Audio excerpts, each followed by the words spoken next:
Good professionals, and welcome to May 2024 Present and Suggested Unseen Solution Analysis and Solution.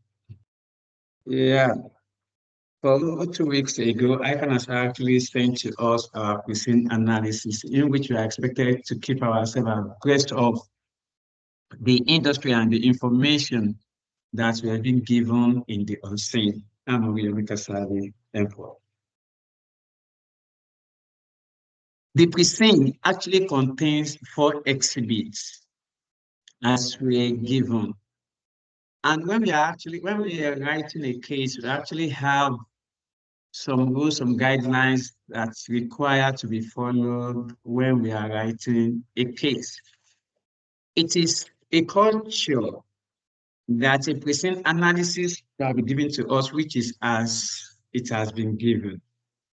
And on getting to the examination hall, ICAN are still going to make available for us this same present that is given and also unseen aspect of the case. The both present and unseen are expected to be analyzed and write a report on it. I have the pleasure to let you know that there is no right or wrong answer to a case study. However, there are some guidelines that examiners actually follow in marking the case. And that guideline has actually been factored into this. I also want you to know that my suggested unseen that is sent to you is only based on prediction. Some information, some data may not be accurate. However, I'm going in my solution that I will send to you. I am going to tell you what will be different therein and what I expected you to do when you have your unseen, where those items shall not be matching. My dear, let me start by letting you to know that in case study, we have 6 steps to follow. In case study, we have 6 steps to follow. I want you to know that in case study, we have 6 steps to follow. Step 1, step 2, step 3, step 4, and step 5. What is all these steps? They are actually the way by which you are going to write your report. These steps are actually the way by which you are going to write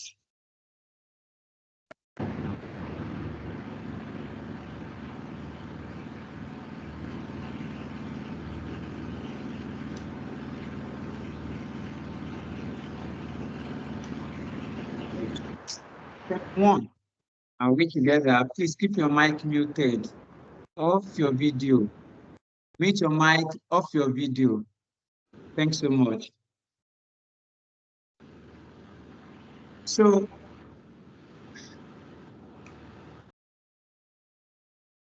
please don't unmute yourself until you're asked to do so. Do not unmute yourself until you are asked to do so. Okay. In case study, we actually have 6 steps to follow. We have the step 1, which is actually the cover page. We have our executive summary.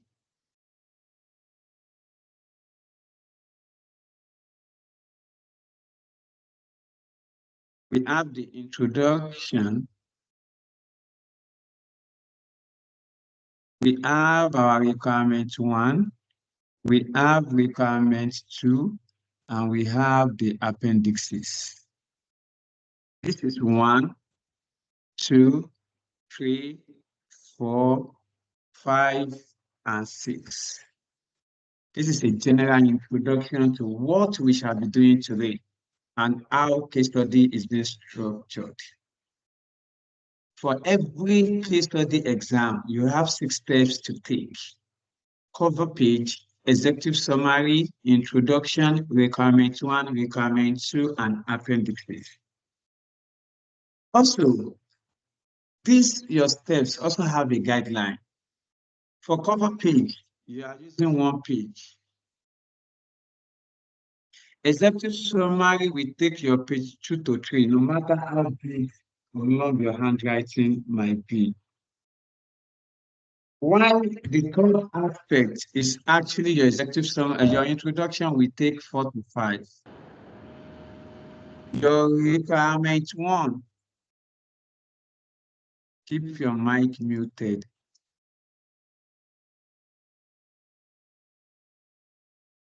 Your requirement 1 to requirement 2 is expected not to be longer than page 6 to 19, while your appendices will take your page 20.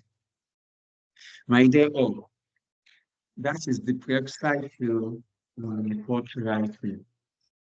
One of the success of report writing is, 1, to practice the report that is given to you. 2, include your professional judgment. And 3, endeavor to practice, and you practice. I want you to know, as I said earlier, that there's no right or wrong answer to a case. And case study is not just about Shebi I should write, I am writing. It is not just to write.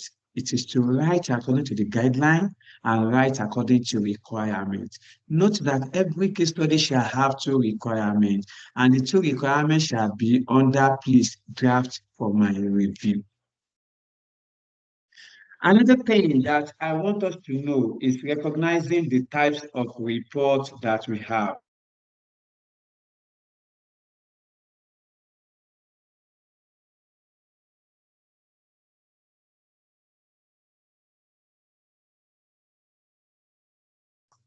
It's recognizing the types of reports that we have.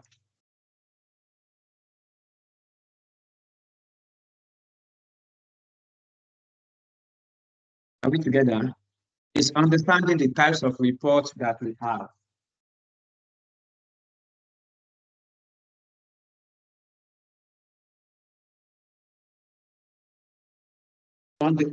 Hello? Can somebody hear me? Yes, I can hear you, sir.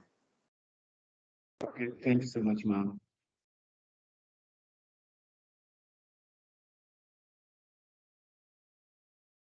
So for every case, we have 2 types of reports. One is internal reports, and the other one is external reports. We know the types of reports by looking at the direct relationship with the users and the writer. The writer and the users of a report would actually tell us and identify the types of reports we are writing. When we say internal reports, briefly, internal reports are the report that is prepared within the same organization in which the users is. For example, I work with ICAN, Institute of Chartered Accountants of Nigeria, and I am writing a report in which the final user is either the president of ICAN or the head of a department. Internal report. If I am writing a report and the final user is external, it's not within the same organization, then it is external report. If the users and the writers are in the same organization, it is internal. But if the users and if the preparer and the users are not in the same organization, then it is external report. Another thing that differentiates internal from external reports is that external report would use the word client. External report would use the word client. Internal report will not use the word client. Only external reports will use the word clients. Let's take note of that. Only internal reports, we use the word clients. That is how to really identify the types of report we have in organization. After that, another thing that always causes a confusion for majority is, let's assume that your role, you are reporting under the tutelage of someone. Let's say, for instance, you have a boss that you are reporting to. So if you are not actually the direct user, the direct preparer of the report, you are reporting under someone, then it is that person that is preparing the report that is known as, the person that is reporting to the final user that is known as the preparer of that report. Is the person that is known as the preparer of the what report. I will say that. No, example, you are John Obu, working as a training accountant in the office of Oriyomi Kasali and Co. And you report to Mr. Oriyomi, the partner in charge of business advisory clients. So far, you have someone you are reporting to. You are not the one that is reporting to the board of directors of the final user. That means your own name will not show in the report, but the name of the word of your boss. Let's take it down to your organization. If you are working as an accountant, you have CFO. If you have CFO, you'll be reporting to CFO. CFO will be reporting to the board. If the board has given the CFO a tax, I want to have the total revenue for the month of, let's say for the month of March 2024. And prepare a separate account that actually shows the analysis and the movement from that of the previous year. If we get to the board meeting, you will not talk as an accountant. You will not even go to the board meeting. It is the CFO that they've given the tax. It is the CFO that is reporting to the board. What is your own role? CFO will not be the one to actually generate all those cash flows, all those everything. The accountant will generate it and send to the CFO. CFO will collate because he's the one that supervises all the accounting and finance department. Is the head of finance and accounts. He will collate and produce a report which will be submitted to the board. If it is within the same organization, the CFO will just put prepared by finance department. And at the end of the report, you will have the name of the CFO there, stating, let's say the name of the preparer is just Mary. You just write Mary, CFO, or Chief Finance Officer or Finance Director within the same organization. If it is from external, you are a consultant. In a consulting firm, we always have a partner. When we are going for a task, the partner is the one that will lead the team. However, is going to share a task to everyone. Whatsoever each and everyone that is involved in the audit assignment or the consulting engagement, it is the name of the partner that will be there, and not whosoever might have prepared payable, receivable, revenue, reconciliation, or the rest. That is to actually distinguish and differentiate between internal and external reports. Another thing that we really need to be aware of is when is actually, I call it my case study int. When you see assessment of business proposals, no, let me start from the first one.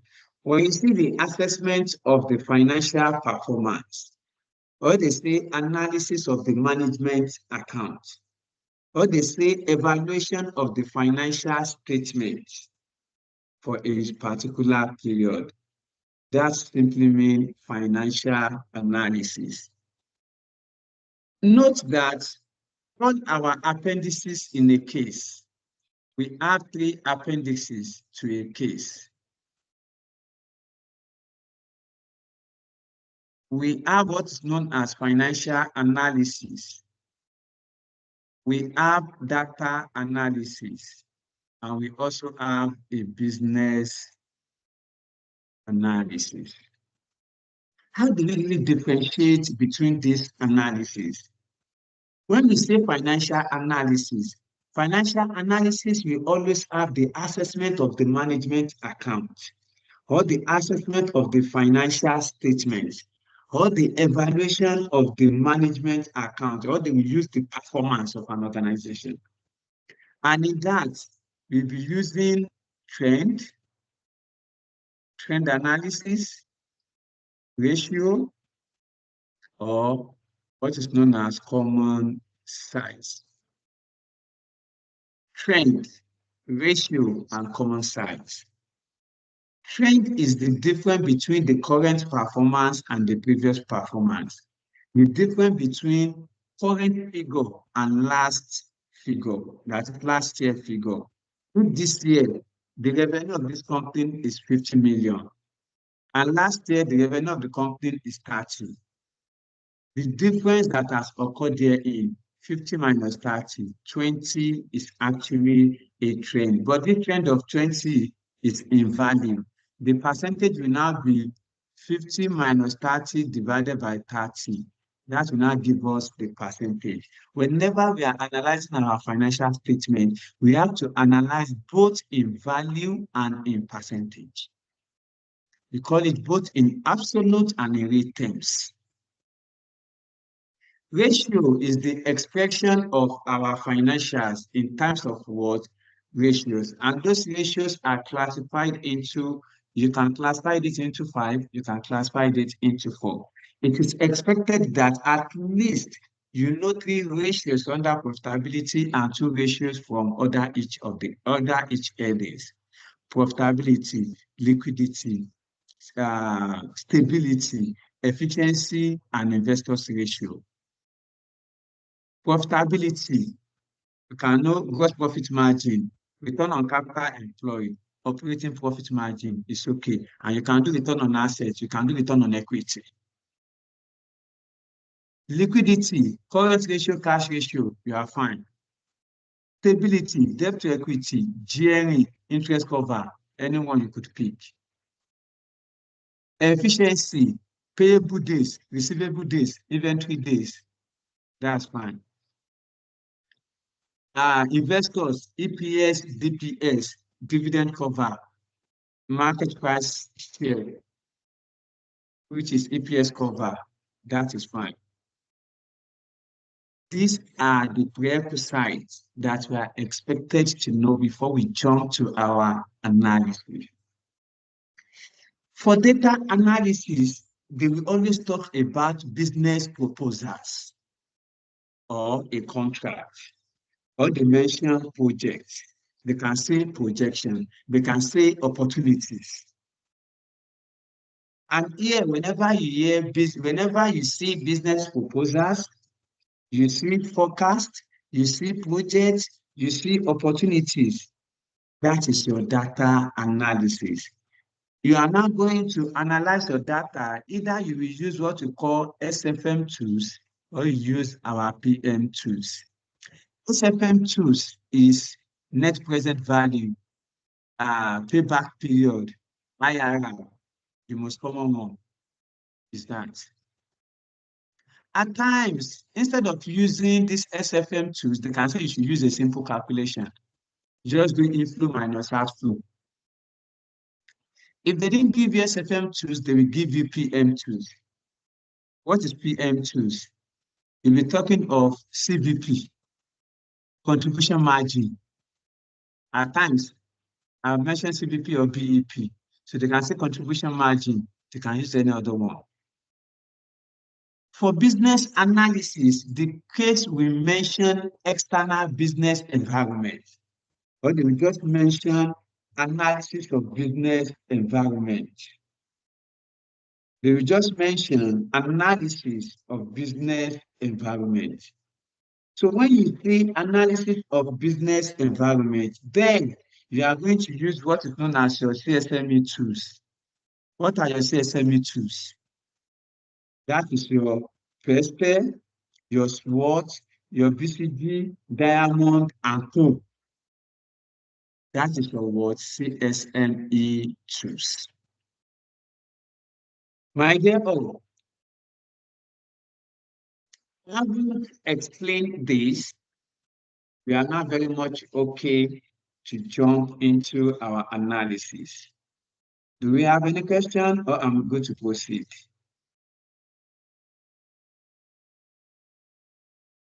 Hello? Are we together? Yes, sir. Are we together? Okay. Yes, sir. If the answer is yes, if the answer is yes, please, sir, let's proceed. for the last statement, please. I didn't get that one. Please, the last statement you made, please, can you run it through again, please? Is it the business analysis or everything? The business analysis that has the CSME tools, sir, please. Okay. I said when we see analysis of business environment or assessment of external environment that the business operates, then we are going to use, it means business analysis, and we are going to use our CSME model, which are SWOT, PESTE, BCG, Diamond, as the case may be. However, note that not in all cases you are going to see your business analysis. Note that not in all cases you are going to be seeing your SWOT and PESTE. No matter the information given to us in the case, if there's no element of business analysis, there can never be a business analysis. Take note of that. All right, I will say that. Let us quickly jump to the requirement. Let's quickly jump to our case. Another factor is when you are writing a case, you are expected to forget your biological name. ICAN has already given you a name and they've employed you in another organization. May 2024 case study is all about a spicy confectionaries limited. Our exhibit, we have exhibit 1 about you is John Adeshola, your employer is Osayeme Abilowo Chukura and Co. 2 is Spicy Confectionery Limited history, business structure, strategy, and models. 3 is the confectionery market. 4 is Spicy Confectionery Limited summarized financial statement for 2021 to 2022. Let's take the exhibit one after the other. One thing that I love doing and enjoy doing when we are analyzing a case is this thing. We can actually predict the outcome of the unseen, with the difference being the data that we would not have. We can actually use our thinking to predict the outcome of the unseen. And note, if your report is internal, there's nothing that can change it to external and the unseen. External does not change a question. I mean, unseen doesn't change question. Unseen give further instruction and addition to the question. About you are John Adeshola, and your employer is Osayeme Adelowo Chukura and Co. You are John Adeshola that is writing the professional level of ICAN examination. You are employed as a trainee in the firm of Osayeme Adilowo Chukura and Coachitad Accountant. You are reporting to Julius Damon. They are the partner in charge of the hospitality group within the firm. Your responsibilities include one, preparing a detailed financial statement and report on the performance of the firm's hospitality clients. They use the word clients. That make it external reports. That make it external reports. Then here, they said we should prepare the financial analysis and report on the performance. Whenever they say prepare analysis on the performance, that is your financial analysis. You can see financial analysis.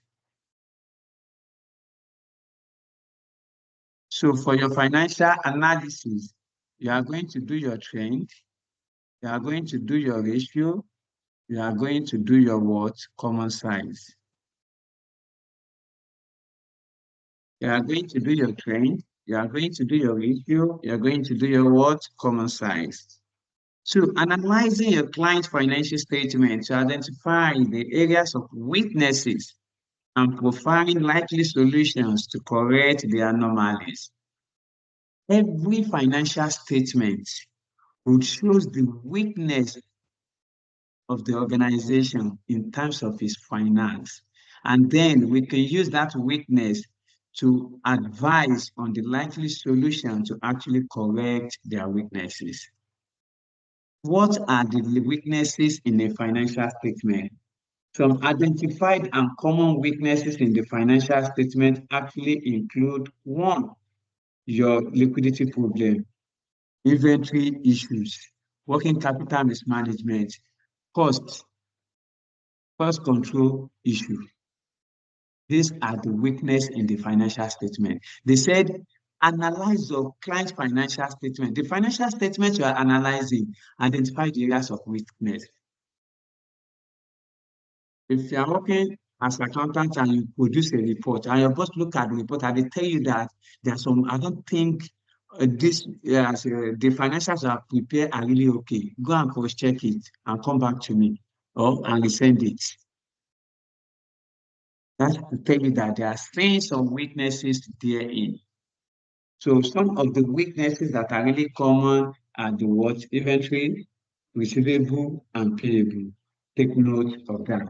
This is also a testament to your what? Financial analysis. This is not your business analysis, like I said. For business analysis, they will tell you analysis of the business environment. They will tell you analysis of the business environment. Okay. Next, assessing operational and strategic business proposals. Whenever you see operational and strategic business proposals, that is your what? Data analysis. That is your what? Data analysis. Let us break it down to PG. They said operational, day-to-day, strategic, long-term goal, business proposal that the business want to do. And what do we call our long-term goal? Where is the company today operational? Where do we see ourselves in the next 5 years? Strategic. That is your what? Business proposals. It is not your business. That is your business proposal. Your business proposal is a data analysis, and that is not your what? Business analysis. They said we really want to see how this proposal would align with the client's objective. How does the plan that they have, both the operational and the future plan, how does it align with their objective? And what is the impact on its business and financial risk? What is the business risk? The risk of venturing into the business. What is the financial risk? The risk of injecting some debt elements, some unforeseen circumstances as well into the what? Into the business.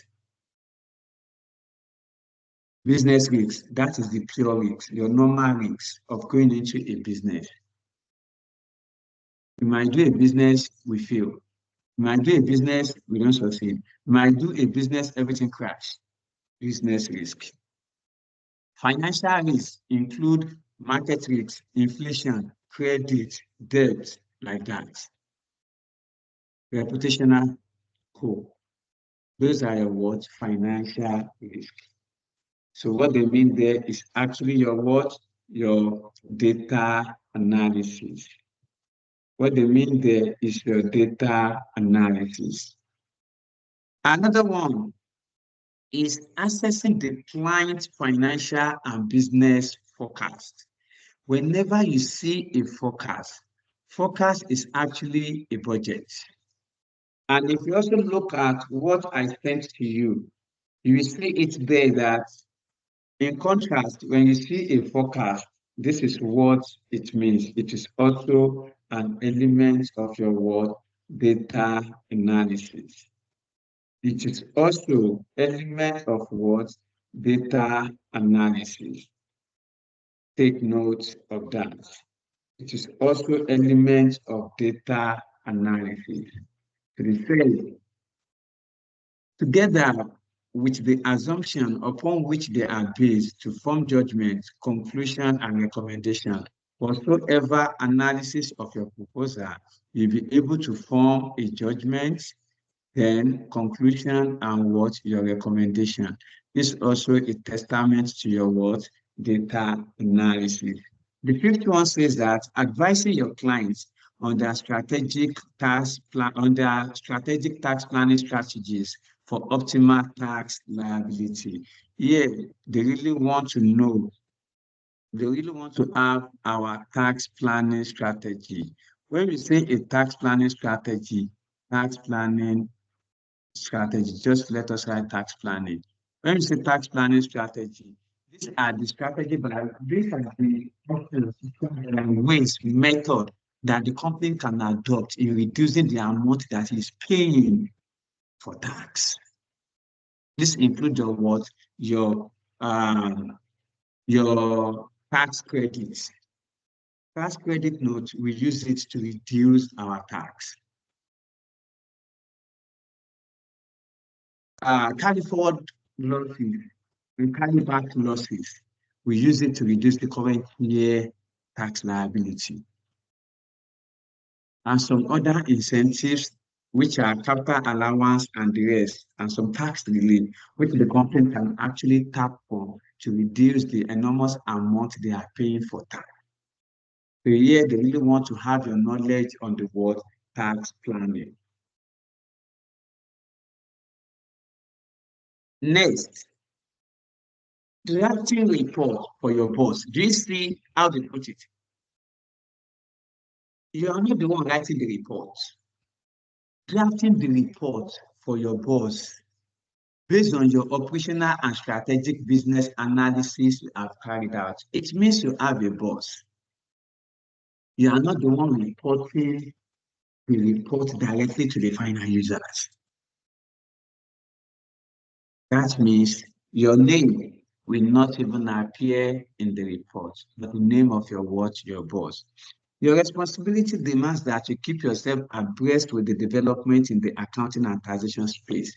They want you to keep yourself informed about the new things and the developments that has happened in the what? Accounting and taxation space. Some of the new things that has happened in accounting is sustainability reporting, IFRS S1 and IFRS S2. In taxation space are the sudden changes in your tax rates, tax regime, and the rest. And they said also keep yourself abreast of the development in the world hospitality industry. What is the hospitality industry? The hospitality industry are the industry that cater for the what? Awareness of people. They include hotel, bar and restaurants, confectionaries company, this pastry, these more that are selling food, because food is part of what? Human satisfaction and welfare. It's part of the hospitality. When you have a visitor, if a visitor visits you and you didn't even provide anything for that visitor in terms of food, drink, that means you never feel at home. You didn't welcome him, you didn't hospitalize him or her. But if you welcome your man, I enjoy your hospital. That is, I enjoy your what, your welfare that you're giving to me. So everything that has to do with confectionery, let me say confectionery also falls within the hospital industry. That's why they said you should keep yourself abreast of the development and the information relating to that industry. Not only keeping yourself aware of that, but you should do that for both nationally, that is within your country, and internationally and outside the country that you operate, so that you'll be able to carry out this task effectively. Everything that you are going to be doing, you should be able to factor in the new development, both the one that occurred in our country and the one that is outside the country, but within the world, within the case, both nationally and globally. That is what they meant there. And if you really have a research on this, you will see that a lot of growth strategy is really happening in the confectionery industry, where Nigeria, where we are now having foreign investors investing in what do we call it, confectionery industry. In fact, the latest one came as a result of this Women Confectionery Limited that was just being funded by international, the one that have a partnership in the industry. Some of it are cladding. Cladding just acquire, don't say they acquired, cladding just have a partnership agreement with A&P Food, which is Hansbrough, those that produces this biscuit of maybe McVitie or what do they call that biscuit and the rest. And they now change their name. They rebrand by changing their name from A&P Food to Gladys Nigeria Limited. Those are also part of the development that has really happened in the world hospitality industry. Having said that, my dear all, in a typical, for my own thing, I am expecting two analysis, financial and data analysis. Those are the two analyses that I'm expecting in the unseen. There's nothing like business analysis in report. No peste, no model, nothing. And thereby, the report will not comprise anything that has to do with what? Business analysis, because there's nothing that could change from finance towards business. However, they rather add to the word information. I hope that's taken. Any question before we continue? Any question before we continue? Yes, sir, I have a question. Yeah, go ahead, ma'am. All right, sir. Concerning the financial statements, you said that it's divided into three: the trend, the ratio, and the common size. So my question is this: are we going to use the three of them, or you can use one? Or that's my question. Is it three of them at once, or maybe you can choose one out of the three? Thank you, sir. I appreciate your question, ma'am. We are using the three at once, as the three are part of what we'll be using to write reports. However, we not overdo. We not overdo. The reason we shall not overdo is because of the mark allocation. According to the ICAN guide, as stated in the what is it called, study pack, appendixes only carry 4 marks, while your main report carries 32 marks. And there's no way we could write the report without going through the what? The appendix. That's just it. We are going to write the three, and I'm going to show us how we'll be writing that. We will not overdo. Like I said earlier during our discussion, I said, we just know 3 ratios under your profitability. Then 2 from every other one is okay. And not all the ratio you'll be doing. You will only focus on the ratio that are specific. Liquidity, profitability, stability. It's okay. It's okay. If I do 3 ratios under profitability, 2 for the others, it's okay. And if you do one ratio under the rest, you are fine. Don't waste your time, don't waste your energy on ratio. The trend, I'm going to show you what you are, those items that you need to prepare your trend. And common size, one common size is okay. Maximum of common size you can do is 2. 1 is okay, but you can do 2. And I'm going to show you how to do that. Thank you, ma'am. Any other question?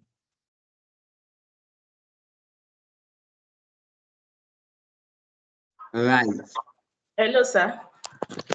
Yes, ma'am. Talk to me. So, please, from your analysis, you are saying that we should not expect something like business analysis.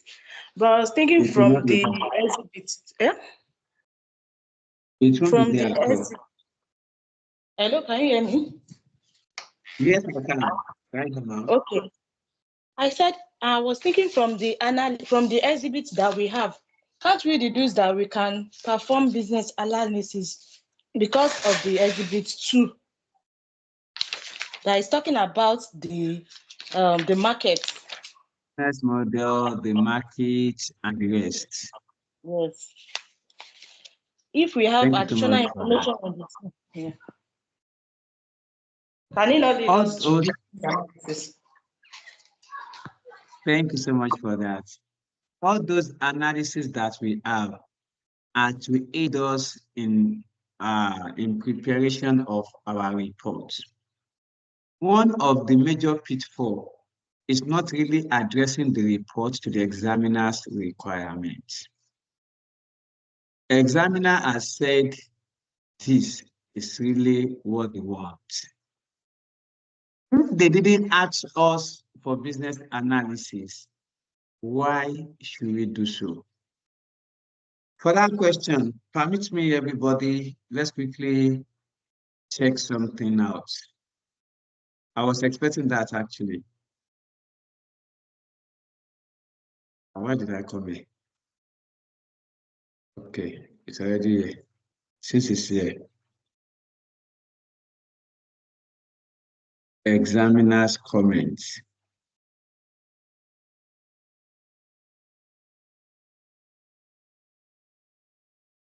See, the commonest pitfall of the candidates are: 1, they did not calculate all the ratio required to explain the future prospect of the company under requirement 1. 2, some of these candidates discuss what analysis under requirement 1. This was not part of the case requirement.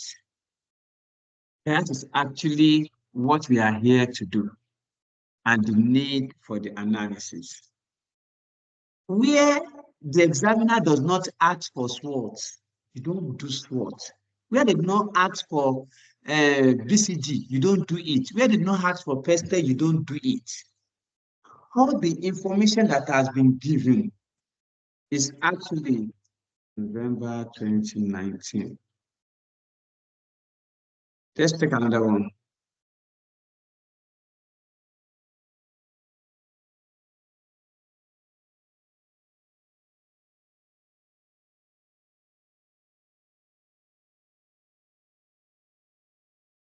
Okay. Candidates demonstrated lack of understanding of the requirements of the case, most especially requirement 2. Candidate seems to have the notion that, candidate seems to have the notion that they must carry that SWOT or PESTE analysis in each case study paper, not minding the requirements of the case. Therefore, the performance of the candidates' performance was poor, as only few candidates scored above 50. The major pitfall, not dealing appropriately with requirements of the case requirement. Almost all the candidates carried out SWOT analysis, despite the fact that there was nothing in the case requirement that demanded for that. There's the one. Let's now look at this case. Ideally, if I really want to perform my SWOT and PEST, I will perform SWOT and PEST from this case. Just for clarification, everybody, please. And that is simply what we are here to do. They give us about agricultural business and opportunities in Nigeria. They give us population, government, arable land, good potential, financial opportunity. They give us everything that I see challenges, everything that I have here, attitudes to farmers and co. I can use it to prepare my SWOT as well as my words, as my PEST. Let's go to the unseen.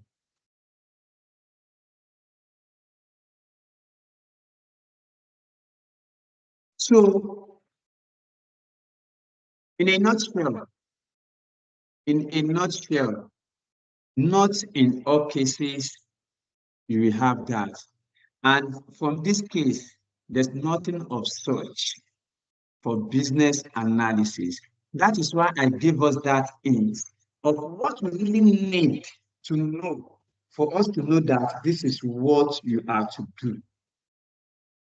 What we really need to know for us to know that this is what we are expected to do.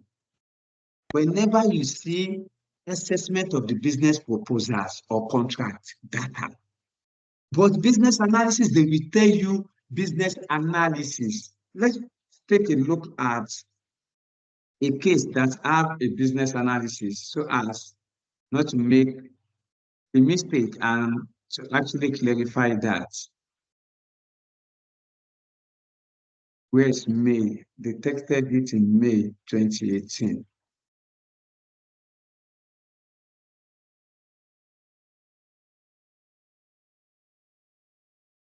See what I said. May 2018 says you are required to work on this assignment using Exhibit 2 and draft a report for my consideration. 2, business analysis. You see that they mention business analysis. I'm talking to everybody, not my madam that asked the question. She has asked based on skepticism so that we can be clear on whether we'll be having SWOT, whether we'll be having business analysis or not. So everybody pay attention and let this serve as a what? A note and a lesson to us. For business analysis, they will mention it like this. Business analysis of HCL. They will not tell you what they want you to do. If you have to use BCG, they will tell you BCG. If they want value analysis, they tell you value analysis. If they want Porter's Diamond Forces, they will tell you Porter's Diamond Forces. For instance, here, they say business analysis, so you are doing the business analysis. They didn't say assessment of the business proposal. They said business analysis, showing the company's strengths, weakness, opportunities, and threats. This is your SWOT that they've spelled here. Strengths, weakness, opportunities, and threats. That is your SWOT. So they want you to use your SWOT here. You are also to suggest, they now said in the business environment. Remember that I said you will see business environment. In the business environment. You are also to suggest the strategy that the company should follow to build on its core competency, seize opportunities, and avoid potential threats in the business environment. To seize opportunities and avoid potential threats in the business environment is PEST. PEST have political opportunity and threat, ecology opportunity and threat, sociocultural opportunities and threat. Technology have opportunity. And it's also have a threat. Cybercrime, scamming is the threat. What's the opportunity? With gadgets, we are in class now. With technology, while you are sitting at home, you can do any business you have. With technology, you have your fast banking. But what about the threat there? It's prone to scam, cyber stuff, everything. Teaching like that. Environmental, your environment, the business operates, have opportunity and threats. Legal, government regulation and sanction is part of what?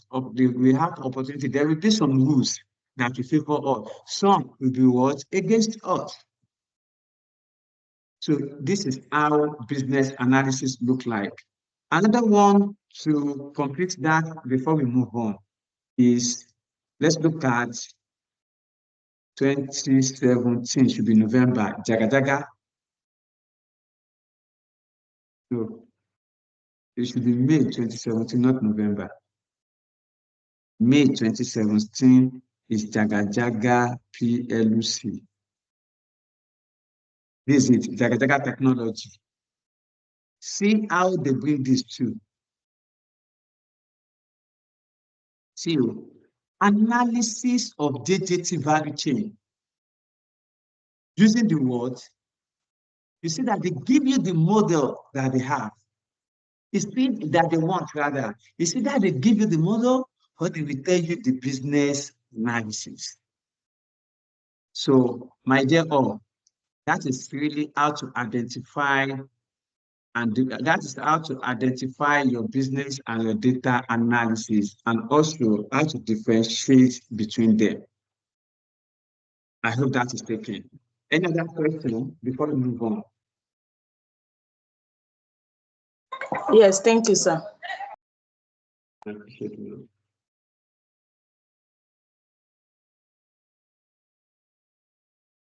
Okay. Now, let's continue. If there's no further question, let's go to Exhibit 2. Exhibit 2 is about the history, business structure, strategies, and model. Please, I will not be reading line by line. Why is our Exhibit 2 important?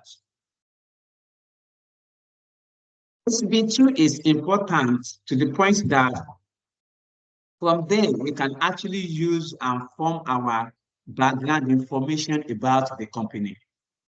We use it for background information about the company. From there, we could also determine the strategy of the focus of the company, which we can actually use for our conclusion and recommendation for each of the requirements. Spicy Confectionaries Limited, LCL, before you could use the abbreviation of LCL, it is important that you really first write it in full. Spicy Confectionery Limited, SPL, was formed in 2010. It manufactures and sells top quality confectionaries, and for many years, Spicy, as is widely known, has been recognized as a successful company and has become a household name, particularly in Abuja and Lagos. Its fame is built on the very high-end confectionery products it sells through its own store, strategically located in both cities. Some of these stores are operated from the building that is owned by Spicy, while the others are operating on a lease properties. Spicy has its factory in Lagos, from where the business originally started, and the products are distributed through a multi-channel network in comprises of Spicy's own store and online businesses, franchises, and retail partners.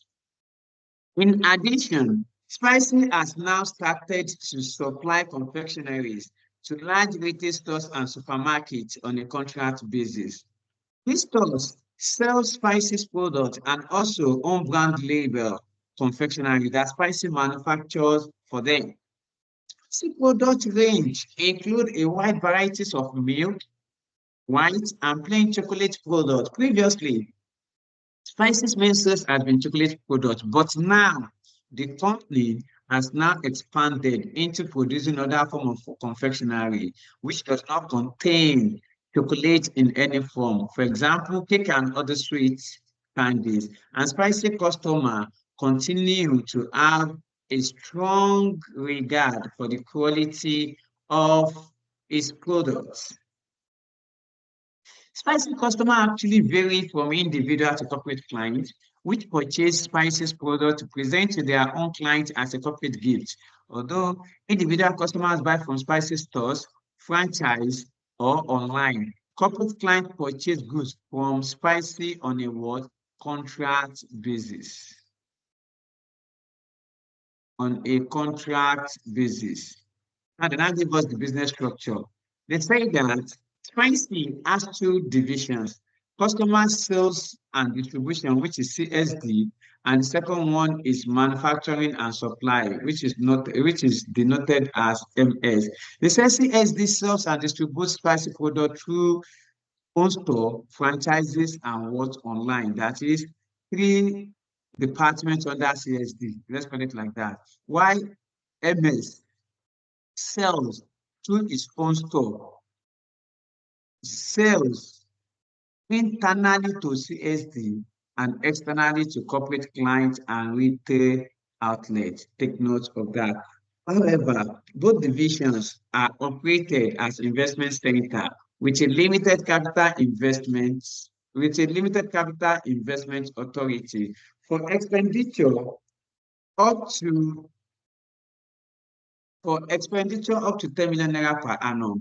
Major capital investments above 10 million naira have to be authorized by the head office. CSD does not allow any of its outlets to make any capital investment at all without its prior approval. Each of CSD store is regarded as a profit center, including online sales, which is single profit center in its own right. Brand development is carried out jointly by both divisions, and any brand development cost, such as promotion above 1 million naira, must be approved by the head office.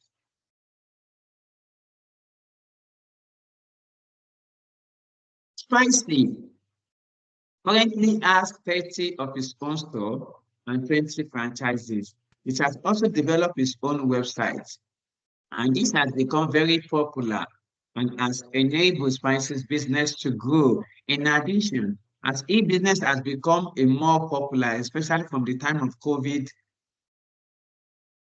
in terms of COVID, Spicy has been able to develop its own online sales business and has introduced click and collect service using a store and franchise store as a collection point. What are the business growth strategy? The business growth strategy, Spicy's current strategy to continue to achieve development and growth of its business are predicated on two strategic objectives, which are one, expand Spicy's range of customers through development of spicy markets and products through a wide varieties of sales and distribution channels. The focus of this is on delivery of products to the customer's need. Is delivery of products the customers need, where they are required and when they are wanted. And the second growth strategy is to enhance the customer's experience through strong and effective customer relationship management. The focus of this is on clear and consistent branding and marketing to encourage customer loyalty and retention at all year round. The vision of the company is to be the leading innovative and customer experience. Mission is to be the leading confectionery. Culture is to recruit people. Technology is at the heart of the company business process. Take note. And it constantly invests in what? New technology that is seen to further improve the company value creation process. The company is technological driven and it has developed technologically in virtually all areas of the company's business process. The company has R&D, where food scientists and technologists are constantly working together to create a new product and improve existing products.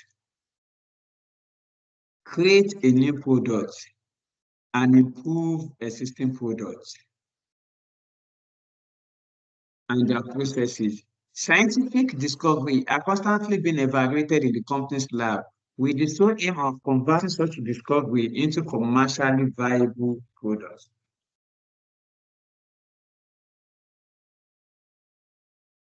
Business model.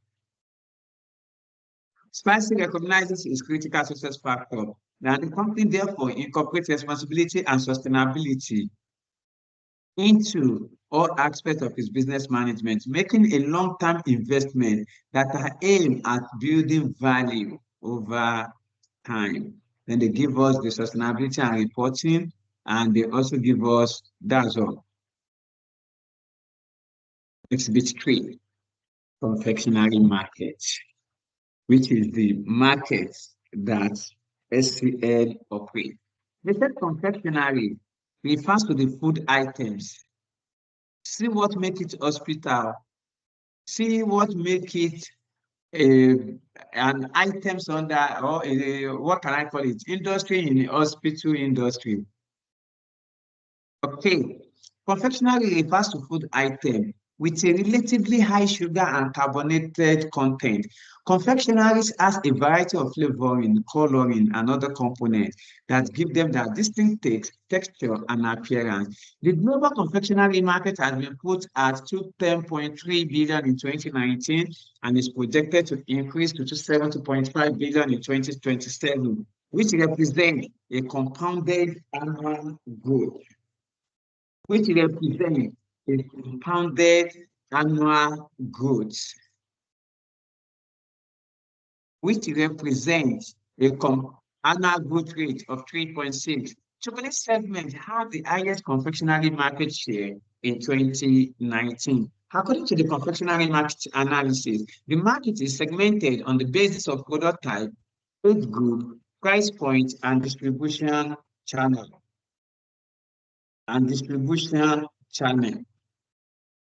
As follows. We have the product type. The market is categorized into chocolate, confectionery, ice cream, preserved pastry goods, and cakes and sugar confectionaries. Then the age group.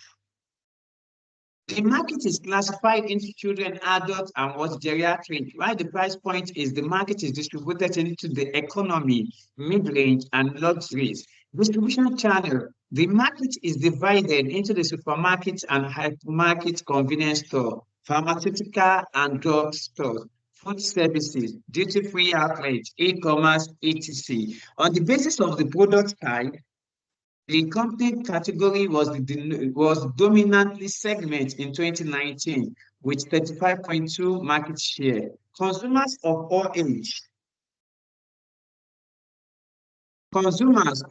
age group consume chocolate, confectionery to satisfy their taste bud. However, it is projected that the medicated confectionery segment will grow faster. The Nigerian CAGR of 9.8 over the analysis period of 2021 to 2027 in terms of revenue by strategy, early, a data analytical company. The key factor responsible for this market growth are increasingly available of different varieties of candies and chocolate, rise in trend of gifting confectionery, and rising disposable income. The Nigerian market is segmented on the basis of product and distribution channel as follows: by product, by distribution channel. The constantly evolving consumer habits, tastes, and preferences have led to innovation in the confectionery market, which is the driver of its market growth. Manufacturers are increasing their product range by including functional ingredients, organic herbal fillings, tropical fruit, and nut-based and exotic flavor in product formulation to meet the change in consumers' demand. Furthermore, the trend of gifting confectionery products such as cookies, chocolates, bakery items, and others has also propelled market growth in recent years. Brands are constantly establishing unique engaging techniques to seek consumer attention as confectionery products are significantly purchased as a result of impulse buying. These factors have cumulatively driven the market for confectionery products. However, the volatile nature of raw material prices of sugar and cocoa can hamper the growth of the market. COVID-19 and subsequent lockdown in 2020 has severely impacted on the confectionery market. This has been felt in two dimensions: raw material supply and also sales decline. Then they give us their financials. The financial is from what? 2021 and 2022 for income statement and for your what? SOFP. My dear all, that is all about the information that we are given for this case. That as scanty as the information is, it is well loaded. It is well loaded. This exhibit is so scanty, and we should be expecting more information for the what during the unseen. We should be expecting more information in the what unseen. Please take note of that. However, that has actually been what factored in into our report. Any question on that before we go to our predicted unseen?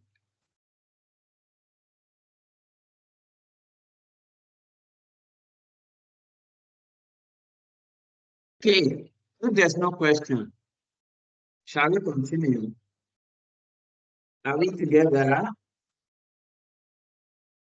Yes, sir. Okay, if you are together, my people, I have predicted Exhibit 5 to 11, where the Exhibit 5 is actually email from Julius Idemudia to Jonah Deshola. Exhibit 6 is press article. 7 is email from Olaolu Thomas to Julius Idemudia. 8 is summarized financial statement. And 9 is email from Tom Adirogba of Big Treat. And 10 is proposed installation of manufacturing plants, while Exhibit 11 is the cost and the pricing structure.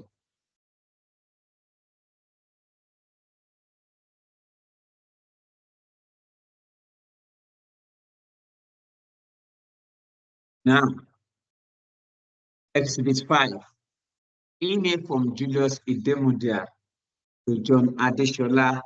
It was sent on 6th of May, 2024. The subject is Spicy Confectionery Limited. Dear John, I have just received an email from Olaolu Thomas of Spicy Finance Director asking us to evaluate the company financial performance from 2021 to 2022.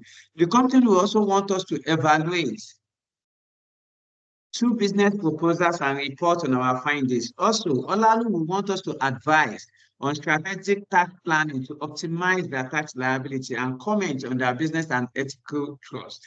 Thereby, I am attaching here with Exhibit 5 to 11. I didn't attach this, sorry. Please draft for my review a report to be addressed to the board of Spicy Confectionery Limited and should comprise of evaluation of the company performance as reflected in the management account as presented in Exhibit 7. Your evaluation should comprise of analysis of key changes in profitability, position, and prospect of the company in comparison with the 2 previous years. Also, comment on the company's strategic tax planning to optimize their tax liability.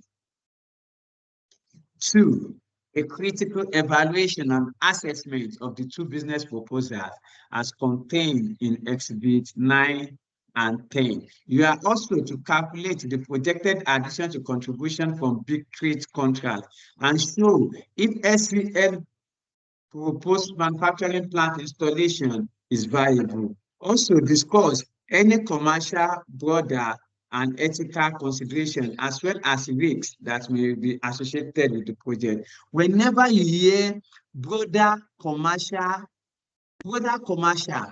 is your skepticism.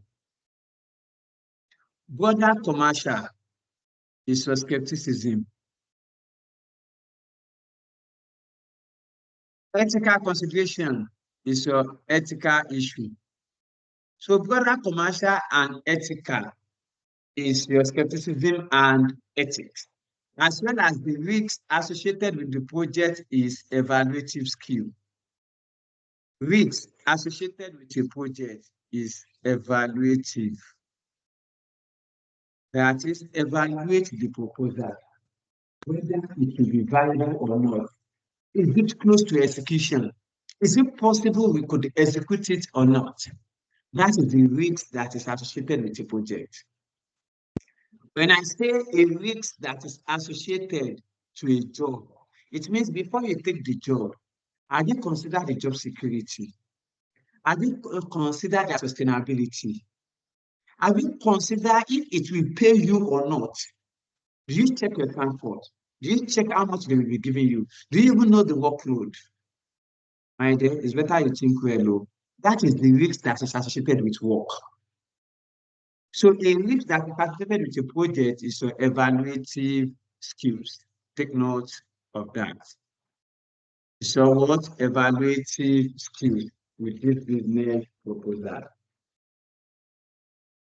That is still not your business analysis tool. So yeah, requirement one, financial analysis. Requirement two, you can see business proposal. You can see business proposal. That is of what? Data analysis. Combine the two with what we have predicted. Like I said, the requirement will just have a further information that will be given therein. That's that. Okay. My dear, or if that is that, let us continue by solving the case. Shall we? Are we able to go? Yes, sir. Hello, response. Yes, yeah, Remember that I said, we have 6 things that we are doing in a case. We said we have what? Cover page, executive summary. Now, let us write the report. Sorry, any question before we jump to report writing? Any question before we jump to report writing?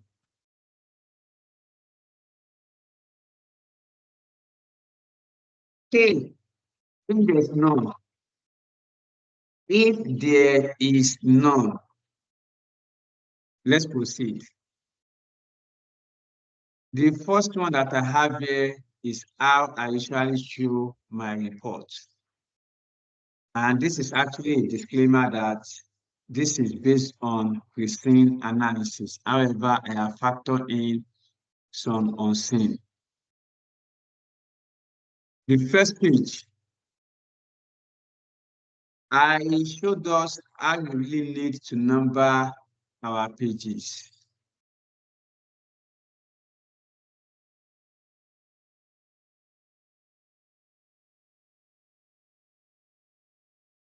Cover page, we take your page 1, don't forget.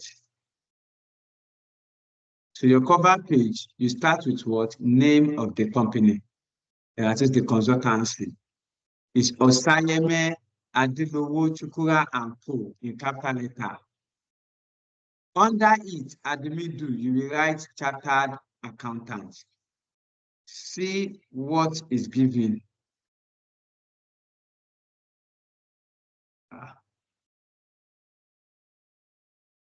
You go, I don't need you again, thank you.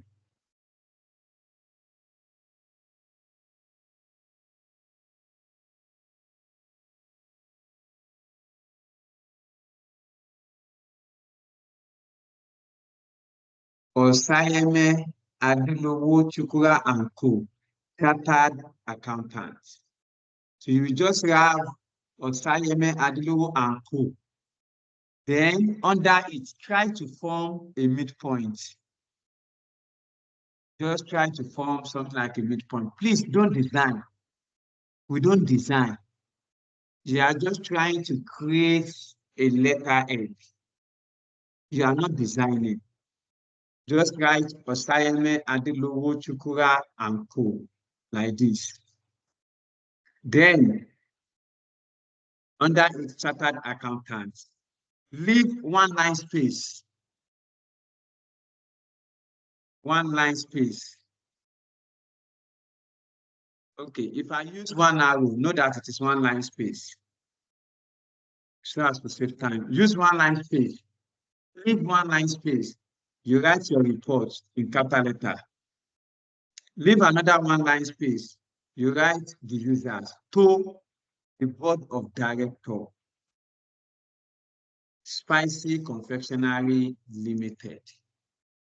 Then you leave two line space before you write the title. 1, 2. Two line space.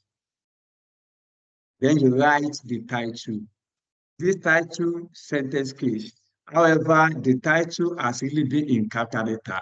How have I coined the title? The title is what I want to do from the word case. I want to write a report on the financial performance of Spicy Confectionery, an assessment of the two business proposals. I will write a report on the financial performance and the evaluation of business proposals. One line space. You write the preparer. Prepared by under the external report. It is the firm that is writing the report. This firm of Chukwuani. This firm of Osayeme Adelowo and Co. are the one writing the report. So you will write prepared by or by, it's okay. Osayeme Adelowo Chukwuani and Co. Chartered Accountants. Leave one line space. You write your date. The date that should be your cover page is the date of your exam. That is the date that you are writing report. Even though they have tell you that you should submit the report in 2 weeks' time, 1 week time, don't count finger. You are writing the report on the exam day. When ICAN sends you this case, when ICAN send you case, they put your exam date there, Thursday, May 16. And they've sent this thing 2 weeks ago, or let's say last week. Was last week May 16? Even today's here is May 12. So you are writing your exam date. Take note of that. You are putting your what? Exam date. Take note of that. You write date 16th of May 2024. Then you leave two line spacing and you write your disclaimer. Please do not underline your disclaimer. Just write a disclaimer. For external report, this report is prepared for the board of directors of SCS, Spicy Confectionery Limited, and it is for their use only. Full stop, continuation, you disclaim. Osayeme Adelowo Chukwuani and Co. will not accept any liability from third parties who may rely on the content of the report without due authorization. That's complete. Your cover page should look like this. In your exam paper, it should look like this. It should look like this, exact way you are seeing it on my screen. Without the arrow, you won't put the arrow there. I only use the arrow for you to know the space we give. This is how your report should look like. And you can use higher education to practice. That's your higher education. Just rule your margin, rule your margin, rule your margin line. If you rule your margin, full screen. You can't see the screen. Yeah, the full screen is showing up of the page. It shouldn't show up. Let me share it again. Sorry for that. So can you see it now? Please confirm if you can see the screen and it's fine.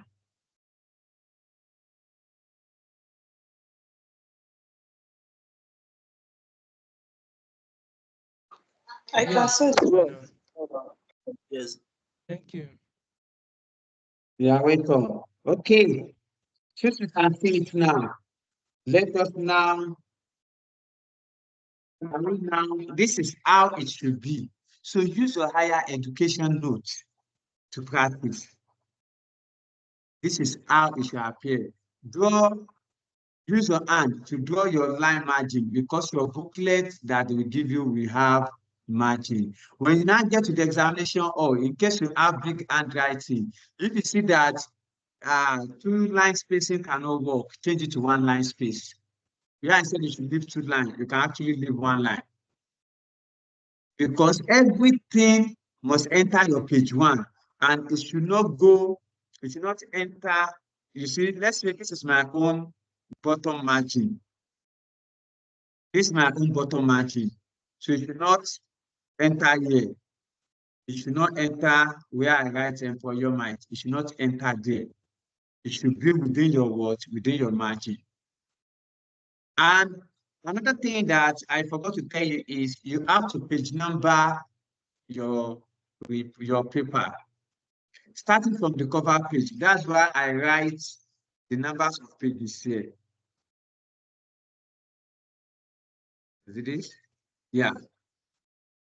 Cover page, page 1, executive summary 2 and 3, introduction 4, 5, requirement 1 to requirement 2, 6 to 19 at most. Sorry, sir. Then, Where should we number? Is it? Sorry, sir. I have a question. Yeah, go ahead. Where should we number? Where should we, is it the top of the page of the bottom? Because the answer booklet has been numbered. Yes. Your answer booklet is being numbered at the top. Just number it at bottom right hand corner. Where my own numbering is. That's also where you should put your numbering. You can use 1, it's okay. You can use it. However, I advise you use page 1 so that it can differentiate it from that of ICAN's numbering. Use page 1, just the same way you will add it in this report that I'm giving to you. Page 1, Okay. page 2, page 2, page 3, page 4, like that. That is how you should number it. Okay? Now, our cover page is complete. We go to the next one, which is what? Executive summary. Your executive summary, you write it in capital letter, executive summary. Your executive summary should contain 1, the aims of the report, method of analysis, and the assumptions. What is the aims of the report? It is the title of that report. The report is aimed at analyzing the financial performance of Spicy Confectionaries Limited and the assessment of the business proposal. Okay. After that, you use 1-line spacing. You write the method of analysis. The method of analysis include your trend analysis, your ratio analysis, your common size, and contribution analysis. You can add MPV analysis. Full stop continuation. Other ratios considered are your words, ROCE, gross profit margin, operating profit margin, etc. After that, you write about the assumption. Assumption is the life cycle of the company that we are analyzing. The life cycle of the company that we are analyzing. Okay? The life cycle of the company that we are analyzing. So, the life cycle of the company, it is an assumption that SCL is in the growing stage of its life cycle. You could evidence that from the consistent growth in its revenue year in and year out. You can just put part. It's in the growing stage of its life cycle. Before you write every point, be leaving one line space. Leave one line space. Write about your what? Requirement 1, summary of requirement 1. The summary of requirement 1. The moment you get to this place and write financial analysis of Spicy Confectionery Limited, SCL, you now go to your what? Appendices. You go to your appendices. The question that is asked earlier, let me now use the talk for it. The question that I asked earlier, let me now answer it with a solution. First and foremost, let us go to the case.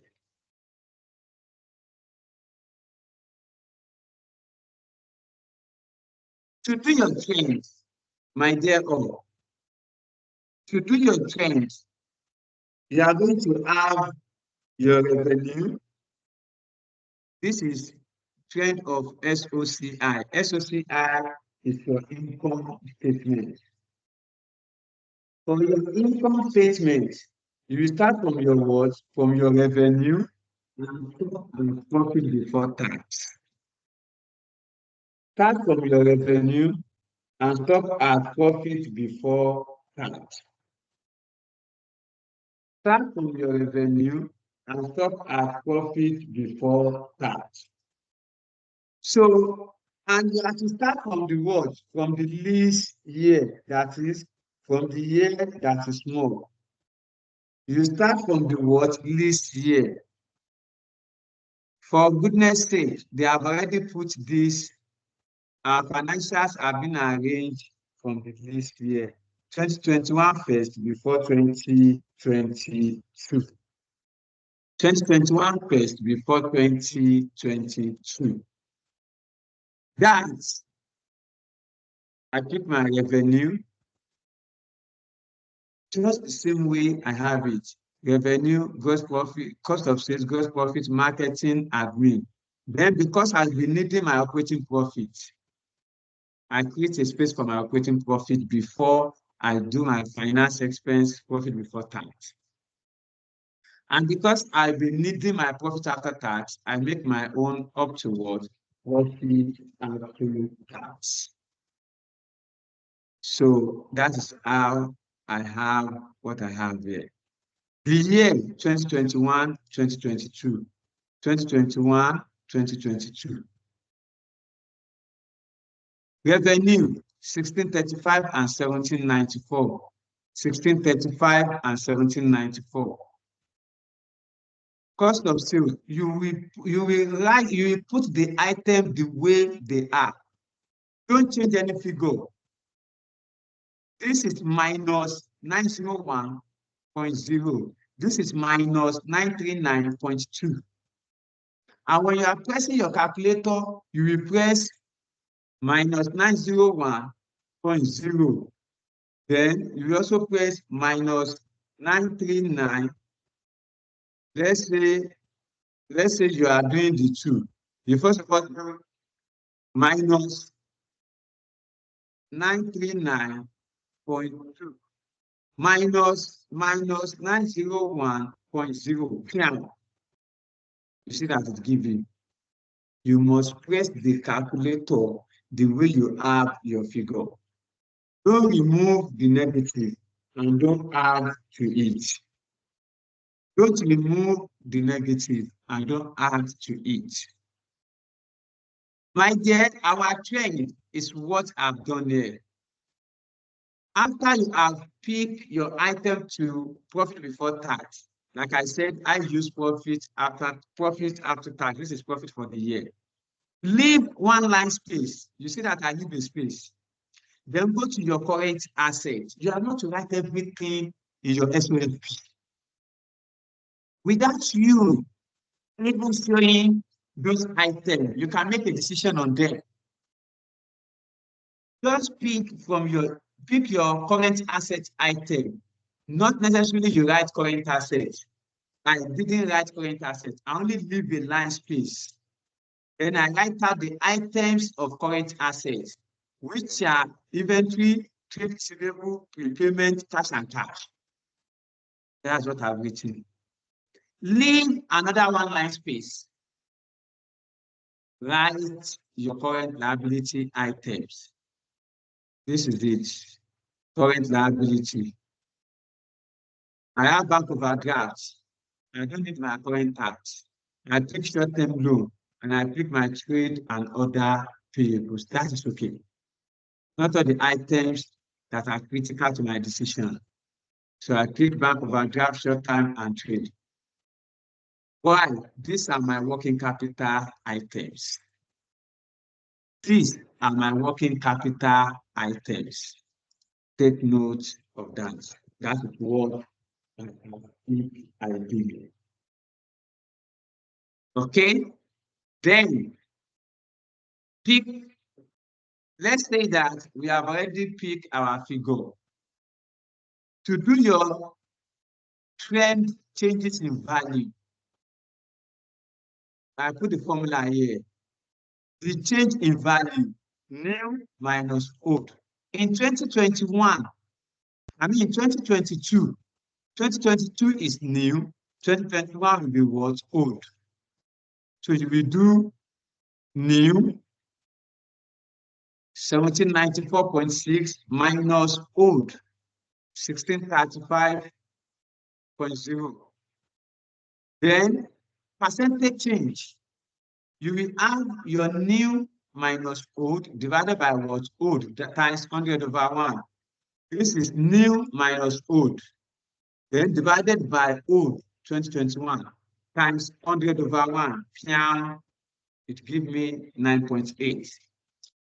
It is always advisable to use either 2 decimal place or 1 decimal place. Anyone you have picked, be consistent. You will see that here, when I have 1635, I put 0.0 because I'm working with 1 decimal point. The same way you have to do it. And if you want to use 2 decimal, just use 1635.00. All this one too, will be giving you 2 decimal. All this will be giving you what? 2 decimal. However, I am choosing 1 decimal.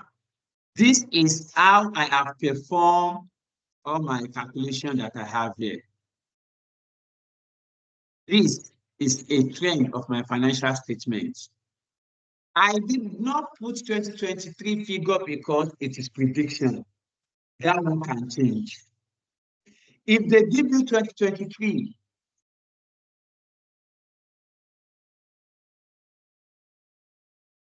I am not putting any fact data in my report because it is not yet verified. Revenue that ICAN can give you may not be 1969.8. They may give you 2000. They may give you 35.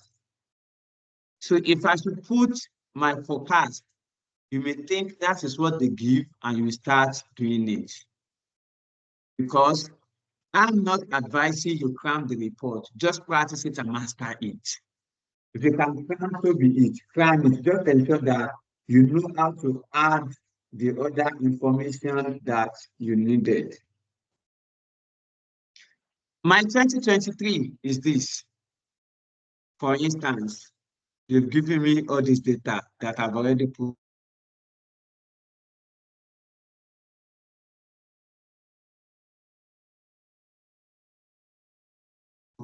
out. So in and now do the trend of it. Hello, sorry, are we together? Hello? Yes, sir. Hello, sir. Yeah. Yes, sir, I can hear you, Okay. sir. Thank you. So 2023 will become new 2022 will become old. That is in 2023. You will do new minus old. Then percentage change will be new minus old divided by old times 100 over 1. I can't hear anything now. Is it from you? Hello, can you hear I me? can hear you, sir. I think it's from him now. Please check your network. Oh, it should be from you. So these are what I have used. Now I've completed my trend. You move to your ratio analysis. Like I said, don't waste much of your time on ratio. I have calculated 4 ratios. 3 is okay. Gross profit operating ROCE is okay. It's because these 3 are the key to my profitability ratios. You can decide to do return on equity, ROCE, and OPM, anyone you like. It is not necessary you put formula. I put the formula so that you can know that you can see how I have calculated each and every one of them. If you are doing your ratio, you have your year 2021, 2022. They give you 2023, you put 2023. They give you 2023, you put 2023. Then, gross profit margin, you pick your gross profit. I'm doing 2021. Divided by my what? Revenue.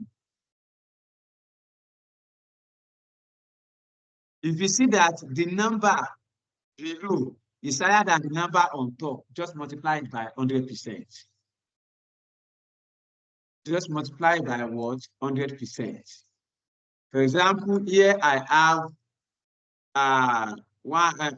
734. Here I have 1635. The number below is higher than the number on top. In case you are confused, which one is ratio? Which one will be times? If the number on top, if you say 737 divided by 1635, you can see you're having a 0 point. My dear, just multiply this by what? 100%. I just multiply by 100, I have 45%. But I'm not working as I'm working on 1 decimal place. I'm changing it to what? 1 decimal place. If you are working with 2 decimal place, you change it to 2 decimal place. So this gives me 44.9. If the number on top is higher than the number below,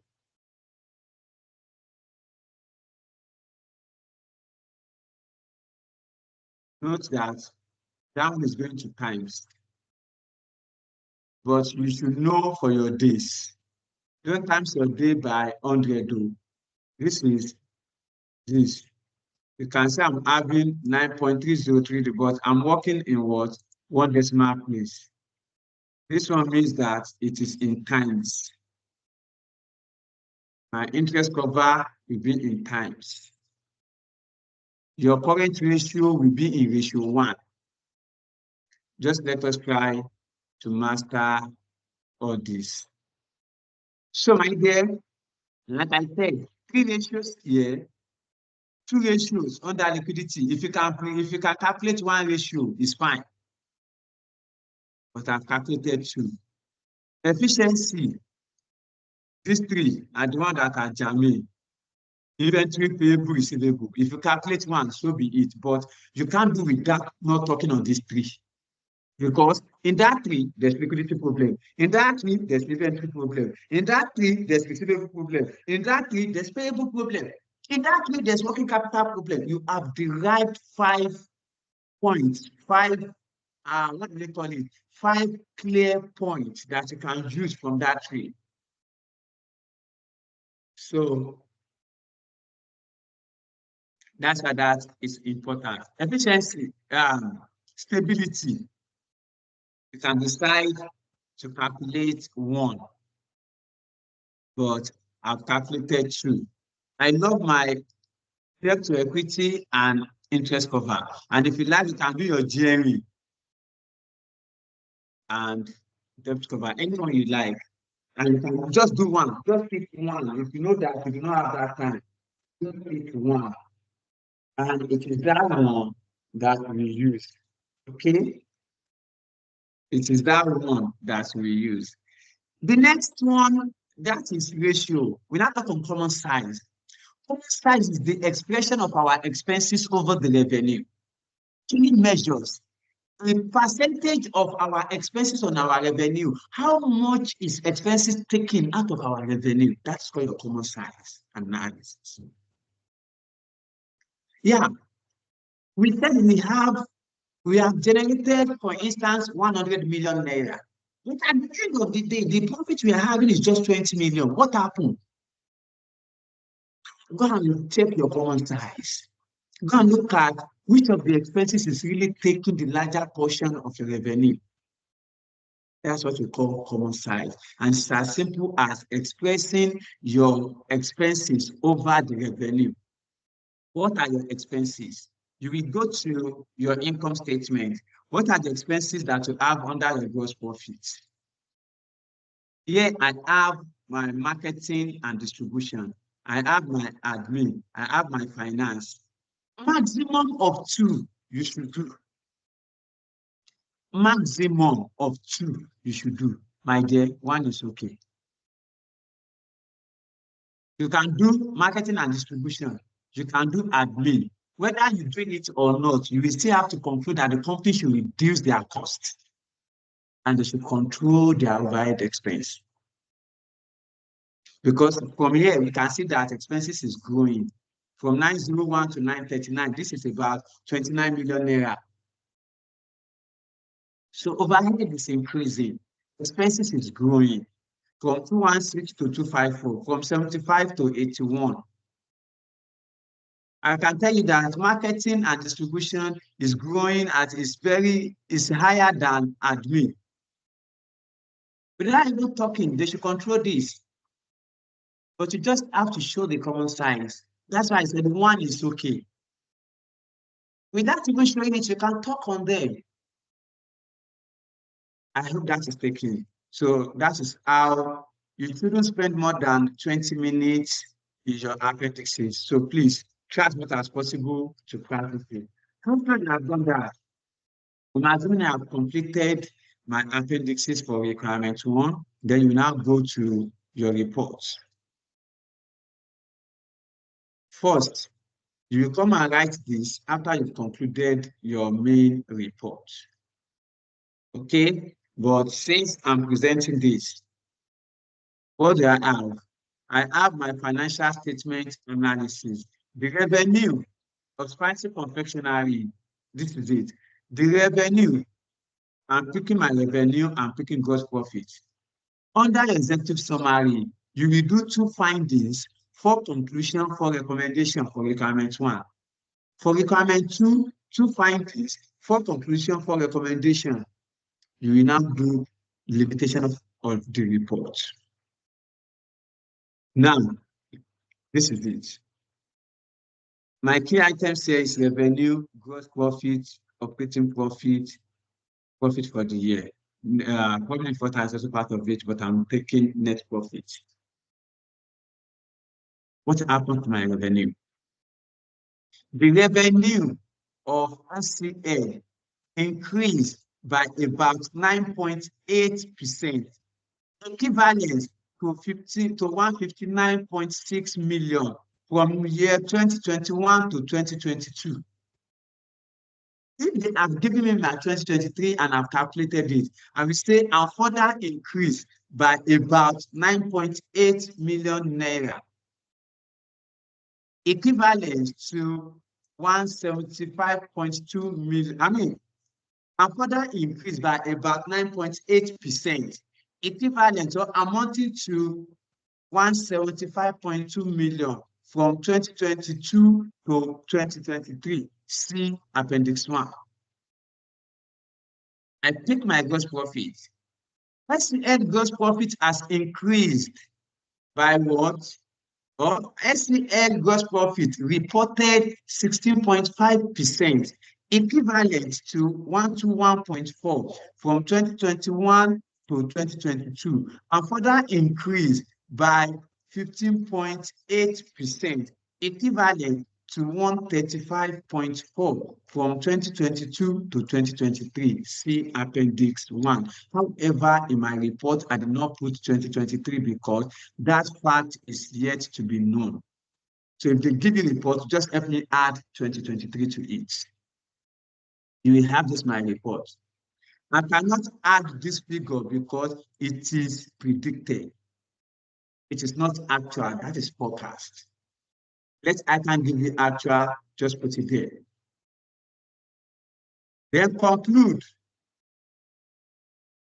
You can use these reports to actually conclude even before you could do anything in the ICAN exam, or conclude that revenue is growing, conclude that GPM is stable over the year, conclude that overheads are growing, thus eroding profit, that is, it is impeding the it is reducing the profit. Return on capital employed stable. Recommend that SCS should arrest its cost of operation. SCS should inject debt capital. SCS should improve on payment of supplier.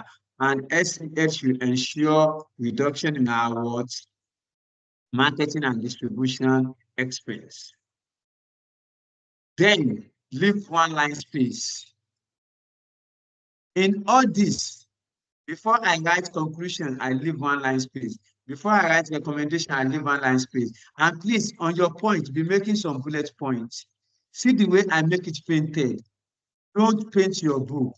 Don't use asterisk. Don't use hyphen. Just a dot with a tip of your pen is okay. Like the way I'm doing it like this on the screen.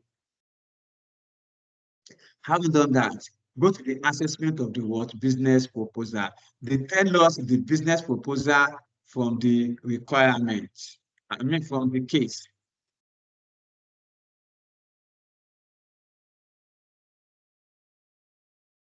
Exhibit 2.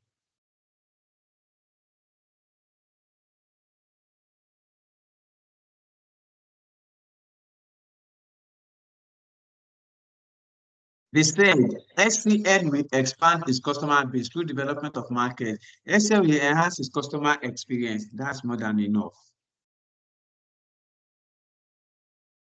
SCN, Spicy aims to expand its customer base through diverse channels. SCN will focus on enhancing customer experience. I've summarized it there. Two findings for conclusion. Conclude that the business proposal will result in additional revenue. Conclude that SCS should renegotiate the terms of contract because there's going to be a contract of supply service, even based on my word suggestion there. After that, you recommend. After your recommendation, you are leaving a line space and you do your limitation. Limitation of the report is that the financial statement provided is not what audited. They cannot give you audited financial statement. They didn't say that the financial statement given to you is audited. It is silent. And that becomes what? Limitation of the report. And 2023, it is even a management account that will be given.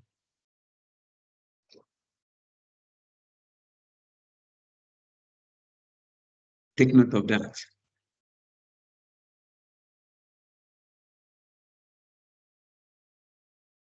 They call it summarized financial statement.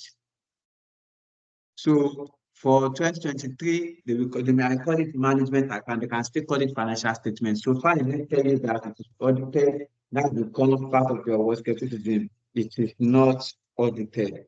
Financial statement is not audited. Then you talk on your words introduction, which is the next page. Remember what I said we are doing. We have done the cover page now. We've done the executive summary. If you are following up with my page numbering, you will see that it actually follows suit. Now I'm going to my introduction, which is actually my what? My page 4. Now go to your introduction. Based on the prediction that I've sent to you, you have the first thing on your introduction is your terms of reference. Your terms of reference will be, we refer to the letter dated which letter date? The email that is sent to Julius based on the prediction that I've shared with you. Let's look at it. See my exhibit for unseen. Predicted do. See my predicted unseen. Exhibit 5, email from Julius Idemudia. We have to take the question. Exhibit 6 is press article. Exhibit 7 is email from Olaolu Thomas to Julius Idemudia. This is the email they be what referencing. The email that is sent to Julius Idemudia. Not the email that Julius Idemudia sent to John. The one that was sent to Julius Idemudia by Spicy. Let's go to the exhibit 7. Let me show you how I'm going to pick it. This is our exhibit 7. Email from Olaolu Thomas to Julius Idemudia. From Olaolu Thomas, Finance Director, Spicy Confectionery Limited, to Julius Idemudia, Partner Osayeme Adelowo Chukura and Co. Subject is business advisory. Date is February 4. This is the email you'll be referencing. Okay. This is the email that you'll be referencing. Is that it? So how do you reference it? You just say, with reference to the email, see what I'm written, with reference to the letter dated, which date? 4th of February. Write it in 2024. With the subject matter, what's the subject? Business advisory. Business advisory. Because I am not so sure of the date and the subject, that is why I leave a space there. Pum, pum, pum. I can give you the exact date and the exact subject. I hope that is taken. The aim of the report is to you pick your aim of report as you've written it in your executive summary. Just pick and drop. Then, after referencing, you leave a line space, leave one line space.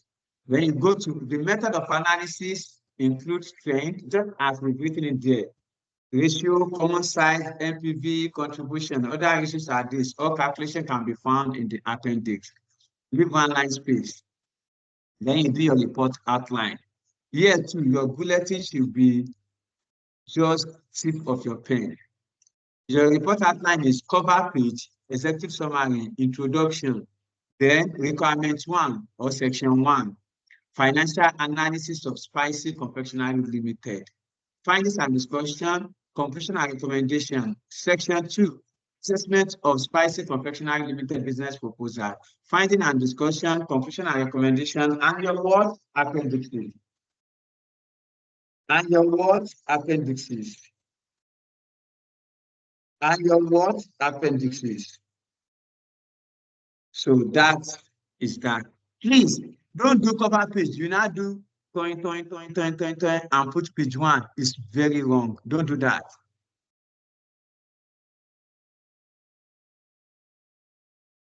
Don't do it. It's wrong. Okay? Don't do it. It is very wrong. Do not do it. It's very wrong. I hope that is taken. If that is taken, after the cover page, after the report outline, you now go to the background information about the company. Your background information about the company should not be too bogus. Okay, the information, you are just summarizing the information. You are just going to be the what? You are just going to do the what? Information. I am going to keep my information from the items that we have there, which is my exhibit 2 and my exhibit 3. And it is a summary that we are doing. Okay, One, I started with, you start with industry that the company operates. After that, you state the year of establishment. That is the year that the company is founded. After that, you state the challenges, the opportunity and challenges that is affecting the economy that the company operates. Opportunities and challenges that is affecting the economy that the company operates. Okay? So that is really how to go about it. That is really how to go about it. I will say that. Then the next one, we've written the report as does. Spicy Confectionery Limited, SCL, operate in the manufacturing industry. You can use manufacturing industry. They actually operate in the manufacturing industry.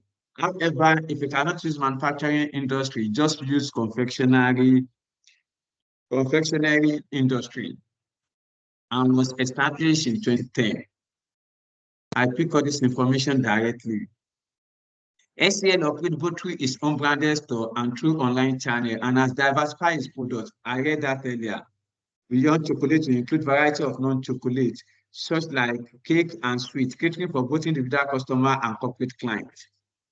After that, I have stated the information about the company. What are then the opportunities and the challenges of that company? Then you are going to state that.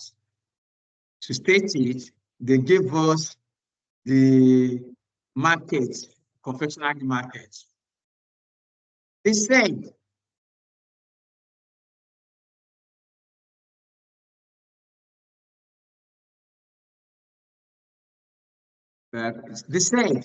the constantly evolving consumer habits, taste, and preference has led to the innovation in the confectionery market. That has made the confectionery market to boost, which is resulting to more innovation, more new things, new products, and new experience that we are having. And that is actually what is driving the growth of confectionery markets. Okay, the constant has led to innovation in the confectionery markets. However, all these are being hampered. They said, however, the volatile nature of raw material prices of sugar and cocoa has hampered the growth of the market. Not only that, COVID-19 and subsequent lockdown has also had a severe impact on the confectionery market. They classified it into two. You don't need all these things. However, the volatile nature of raw material price of sugar and cocoa, merged it with this. COVID-19 and subsequent lockdown in 2020, etc., has hampered the growth of the market. See Exhibit 2 and 3. It shouldn't be more than 6-7 lines. And everything, you are not giving a paragraph. Everything must be in a sentence. You are not leaving a paragraph. Everything must be in sentence. I hope that is taken.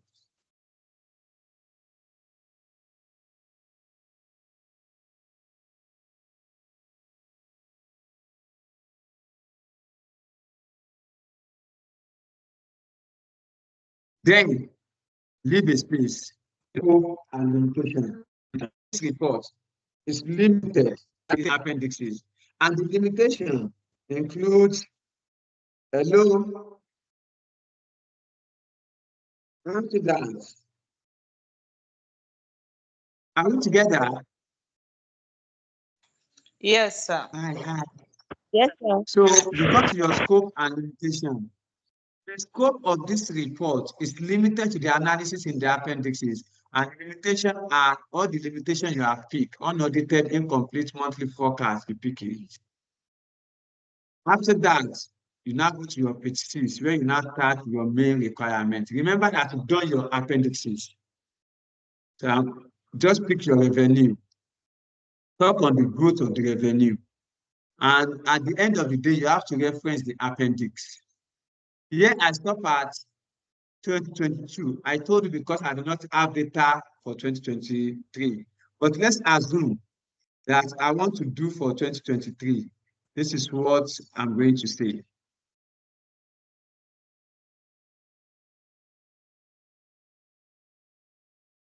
Wait for it.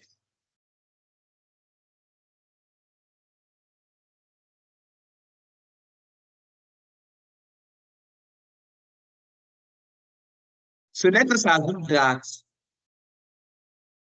I want to work on 2023. I have seen my figure for 2023, and the figure is this. For instance, let's say this is for 2023. And I've said that the revenue of Spicy increased by about 9.8%, equivalent to 159.6 from 2021 to 2022. I said, and further increased. Use your English. You can say, and further improved. You can say, and still increase. And further increase by, it's not increasing to, it's increasing by what does it increase to? 9.8.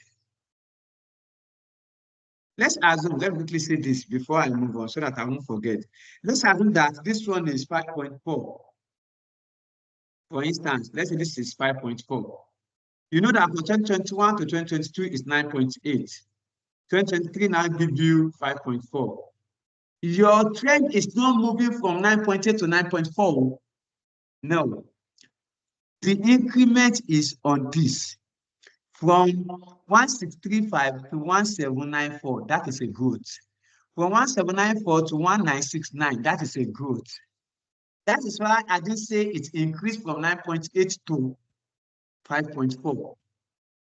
So I will be thinking 9.8 is higher than 5.4. That is a decrease now. No. 2022, no. 2023, you compare with 2022. I hope that is taken. So, and further increased by 9.8%. Amounting to, you can use amounted to, you can use equivalent to, amounting to, what does it amount to? 175.2, 175.2 million. From which year? From 2022 to 2023. That's all. The same thing for the gross profit. SCL gross profit reported 16.5 growth, which is equivalent to 121.4 from 2021 to 2022, and also increased by 115.8%. I can do it like this. This is also equivalent. I can use bracket 135.4 million. I can use bracket. Bracket still mean equivalent to 135.4. I can now say from 2022 to 2023. Everything you report it on one line. I hope that is taken. So that is how to actually factor in your 2023. After you've written your revenue, you give a line space. You write your gross profit, you give a line space. You write your net profit, you give a line space. In case they're not asking for strategic tax planning, you just tell them that SCS should stay informed about the changes in tax law, both locally and globally, that might affect their business. This includes the shift in corporate tax, VAT, and modification of tax treaties. If they give you transfer pricing, you just bring it here. That's how I put it painted because it is not yet there, but there is a tendency you have your transfer pricing because of the company sells internally and also sell externally. So if they say transfer pricing, under here, you just do it like this. Just a transfer pricing. This is the price at which a division will sell internally to another division of SCL. That's all. That is so. No matter what they might have given to you. In this, your first one, that is what you are using there. In this, your first one, that is what you are using there. Okay. And here is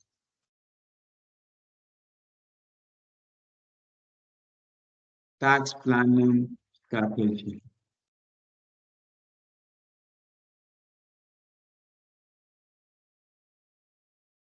That's that. Then go to your ratios and trend. This, the first one, is overview of the company. Under the overview of the company, you're only reporting the growth in your trend and any other information that they want, which like tax planning, transfer pricing. That is if they give you transfer pricing. You will see it under the requirement. If this requirement here, based on these requirements that I generated, I use comment on strategic tax planning to optimize tax liability. You just put it here. Everything should not be more than 4.2. You just put strategic tax planning. If I'm using strategic tax planning, it means I'm taking revenue 1, gross profit 2, operating profit 3. I will not write net profit. I will use tax planning for 4 points. You should not exceed 4 points. And worst case scenario, use this report like this as I've given it to you. Then do your ratios. For your ratio, okay, I'm on it. For your ratio, talk on your profitability. All ratios that you've calculated. Why I said you can do one ratio is all ratio you've calculated, you are reporting it under the same headings. Your profitability, you are reporting everything under profitability. Profitability, I calculated my ROCE, my gross profit, my ROE. Okay, I didn't even report operating profit. You are reporting everything one line. Profitability ratio.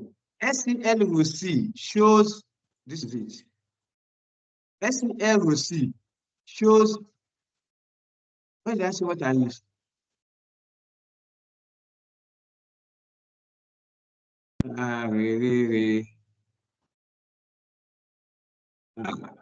That is error. Where's my ROCE? That is error, my dear.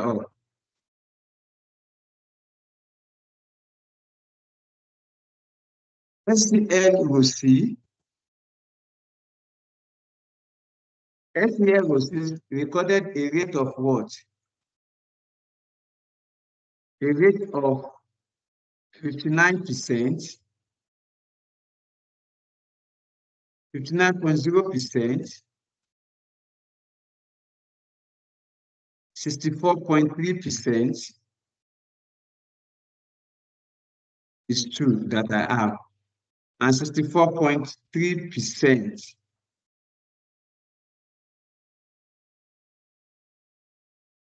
for 2021 and 2022 respectively. If they give you 2023, you will do 59%, 64% and 67.5%. What is the third one? Give me here. And 70% for 2021, 2022 and 2023 respectively. Why gross profit? Oh my goodness. Why gross profit shows 27%.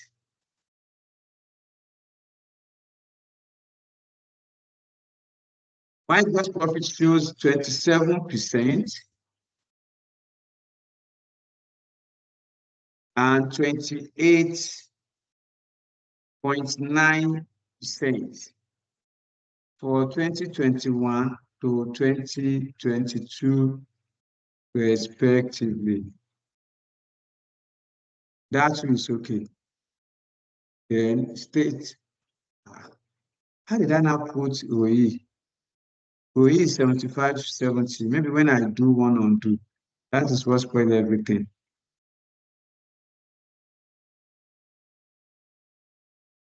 and ROE experienced 75.4. You can write 2.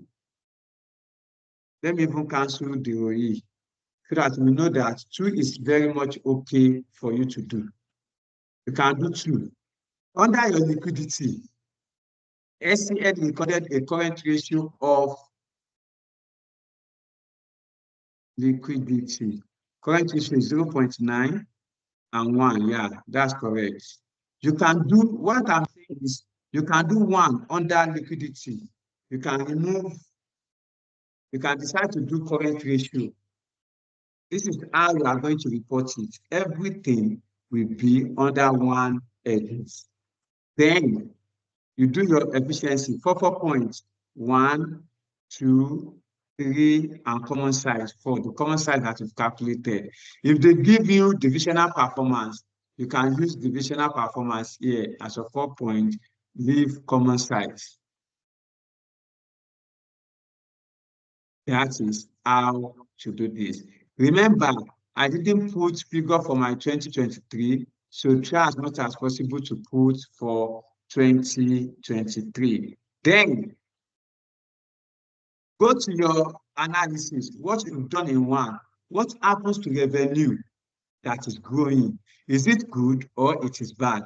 Talk on revenue. The overall revenue of Spicy recorded increase in the period under review. This indicates a good performance, and this as a result of growth in the product line.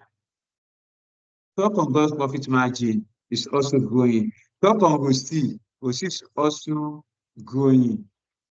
Then talk on operating profit. If they give you strategic tax planning, you will not put operating profit. It's just a strategic tax planning that by SCN implementing the tax compliance and reporting optimization, using of tax credits and some incentives like what? Tax liability, improve cash flow, and investing in debt can actually make the company to reduce its tax liability while also maintaining compliance and ethical standard in its financial practices.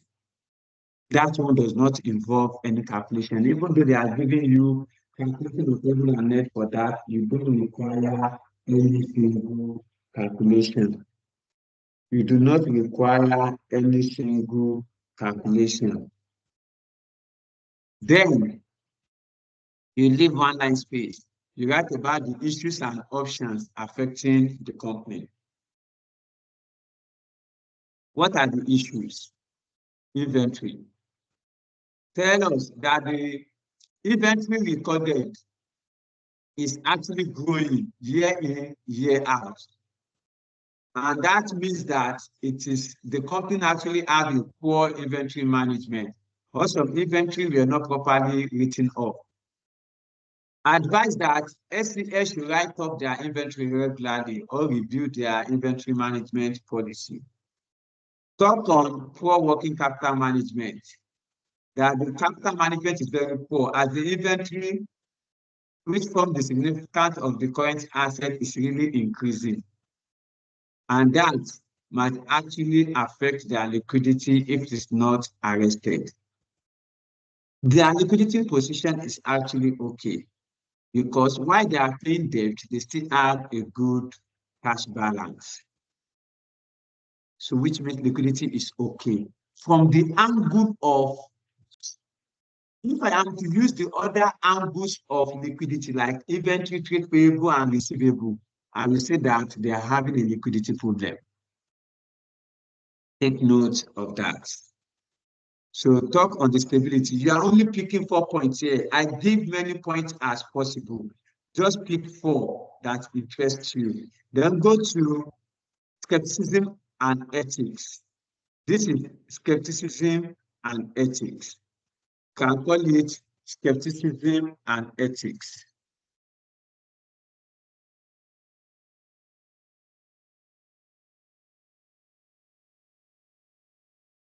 Skepticism and ethics of SEL. What are the skepticism? Skepticism, doubts that the financial statement given is unaudited. And when the financial statement is not audited, definitely the level of reliance will be limited. The incomplete statement that was not given, and also limit our analysis on the report. Capitalize on the overhead threat, that the continuous increase in overhead is actually injurious to the company.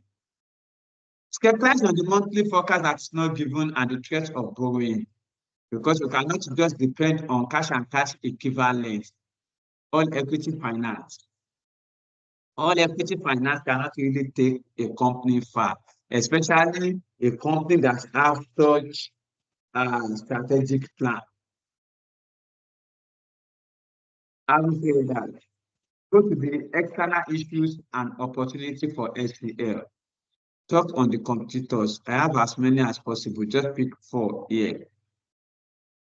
Competitors is part of the external issues that the company have.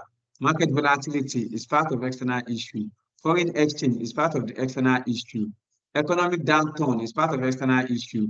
Market expansion is an opportunity, because if they could launch their new product into the market and they could actually expand on the existing product, definitely that would increase their sales volume and also increase their revenue. The innovative of the product that they are looking at is an opportunity. The strategic partnership that they want to consider is an opportunity. Like that, like that, like that. After that, conclude that the revenue of SCL shows a good financial performance. Conclude that the liquidity position is very sound and healthy. Conclude that the continuous increase in administrative expenses is a problem. Conclude that SCL to control its overhead costs to avoid reporting losses in the coming year. Conclude that SCL has a good working capital management. Conclude that the SCL financial statements presented were not audited. After that, recommend that SCL should immediately introduce a measure to control its overhead costs. Recommend that the promoter should inject debt equity into the business. Like that, like that, like that, like that, like that. Minimum 5 conclusion, 5 recommendation. Minimum. That is all about requirement 1. You will leave the remaining space that you have in that page. On the first page, you will now start your requirement 2, which I call section 2, assessment of business proposal of Spicy Confectionery Limited. Any question before we go?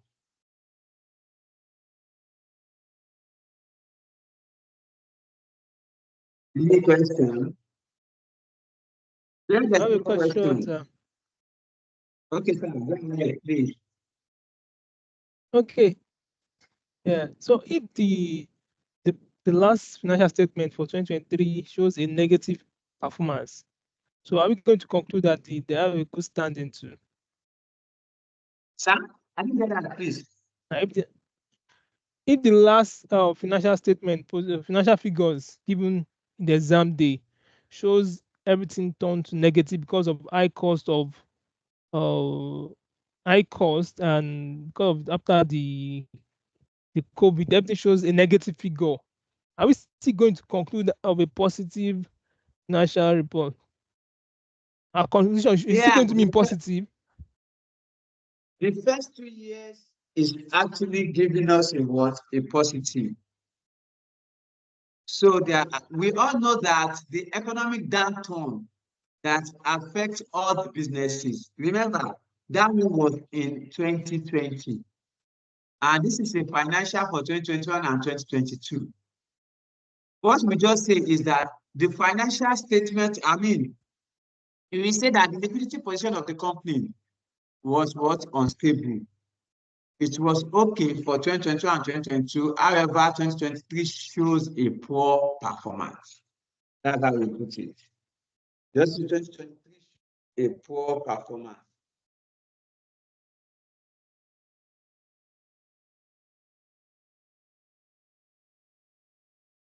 Is that taking?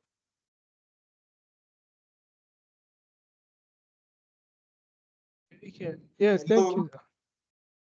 Thank you, sir. Yes, sir. Okay. Any other one? Any other question?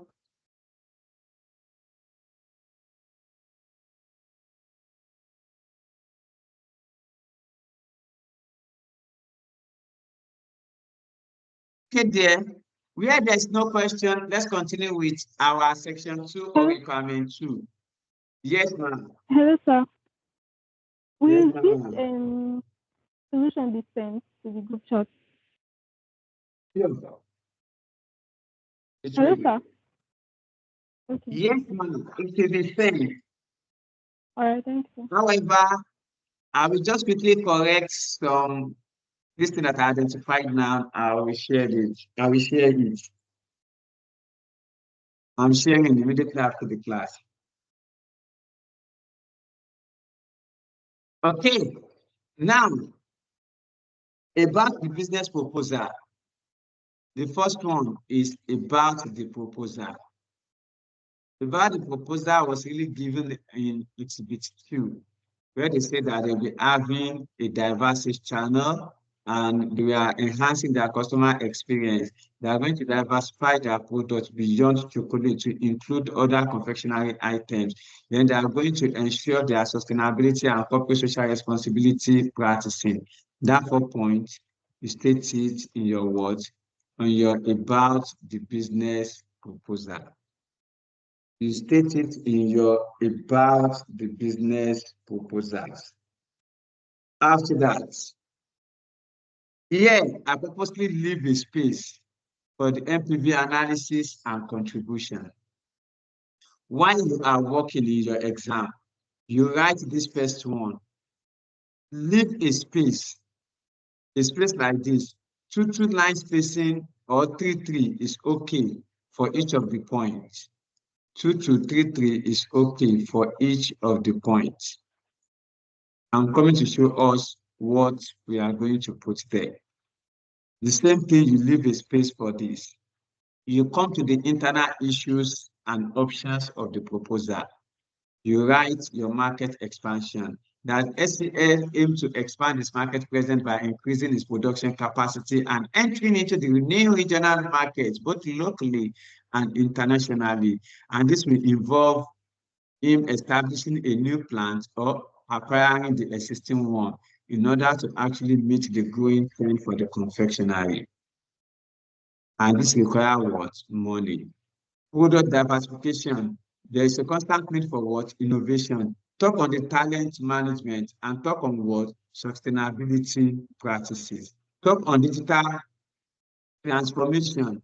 All these are part of the internal issues that may affect the proposal, as well as what the options that is available for them. What is the option? Market expansion is the option. Product diversification is also a challenge and also an option. Why is it a challenge? A challenge is in the times that the customer preference changes at each time. And they tell us in the case that they say that the customer's preference, where do we have that? Where they said, yes, they said the constant evolving consumer habit, that is the constantly changing in customers' habits, changes in their taste, changes in their preference, has made innovation, has resulted to innovation in that what confectionery market, which has even drive the growth in that market. So SEL actually prepare for it, which means if they do confectionery today, they are now diversifying into another product. If the customer preference still change, it will still affect the existing products and their processes. That is why we are choosing diversification. Internal issue that may affect the proposal of the company. Operational efficiency, no matter the proposal and the contract, it really resulted towards efficiency in their operations, which include the cost and the revenue. One, it generates revenue. Two, it leads to increase in costs. And the volatility in sourcing the raw material, the company will need to maintain the quality of their product. Can they cope for that? That is why it become internal issues.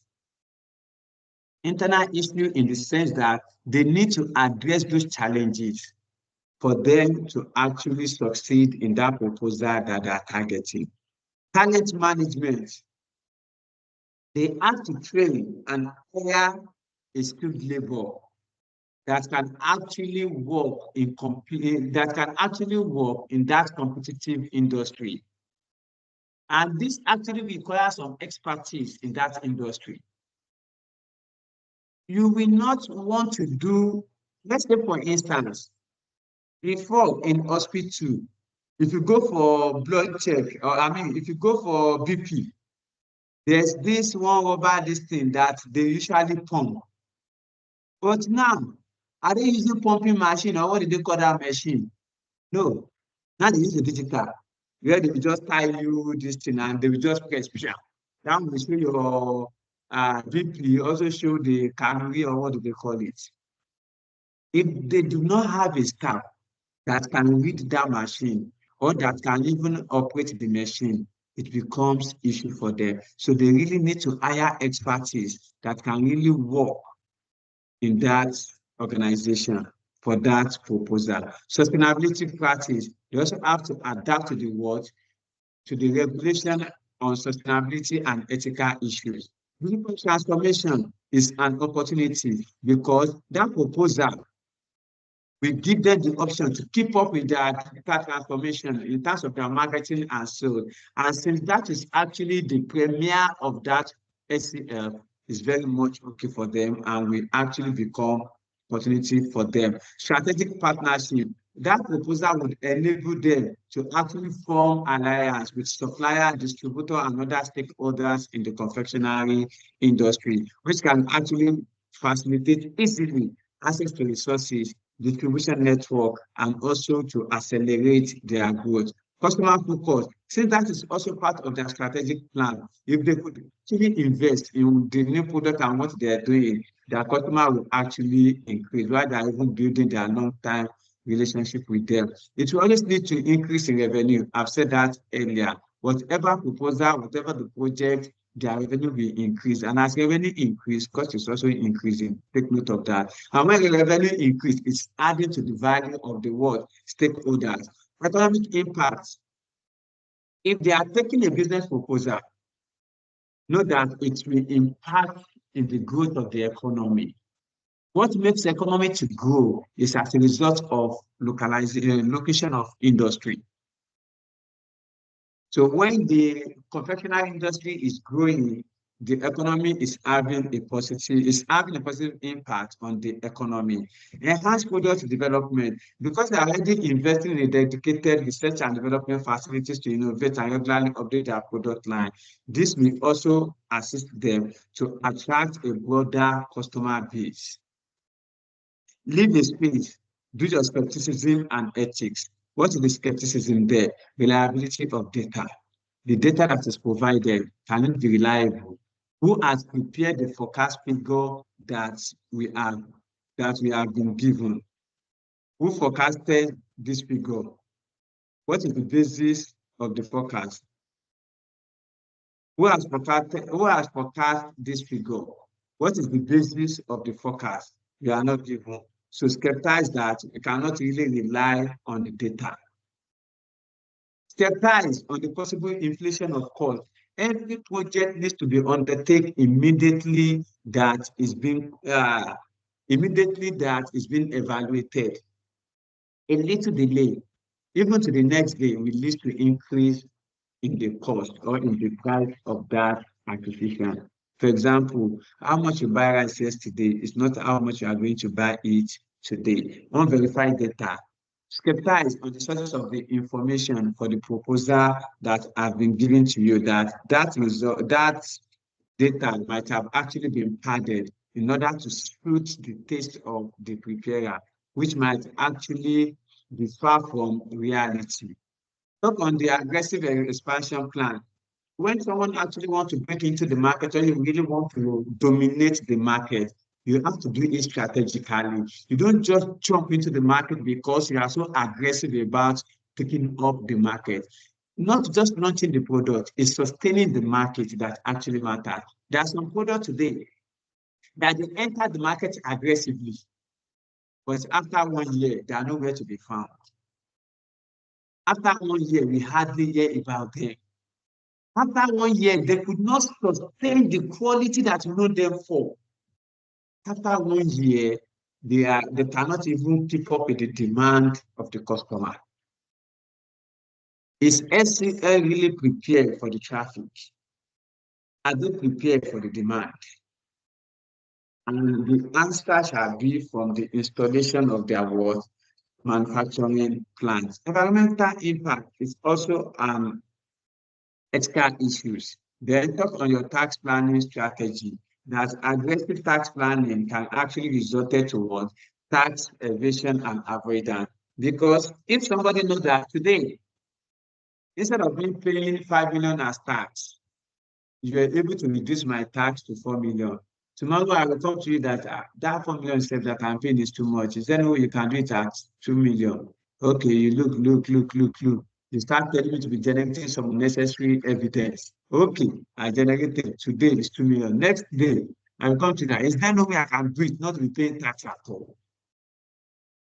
So aggressive tax planning strategy will potentially lead to tax evasion or avoidance. Talk on the external issues and opportunity that may affect the proposal.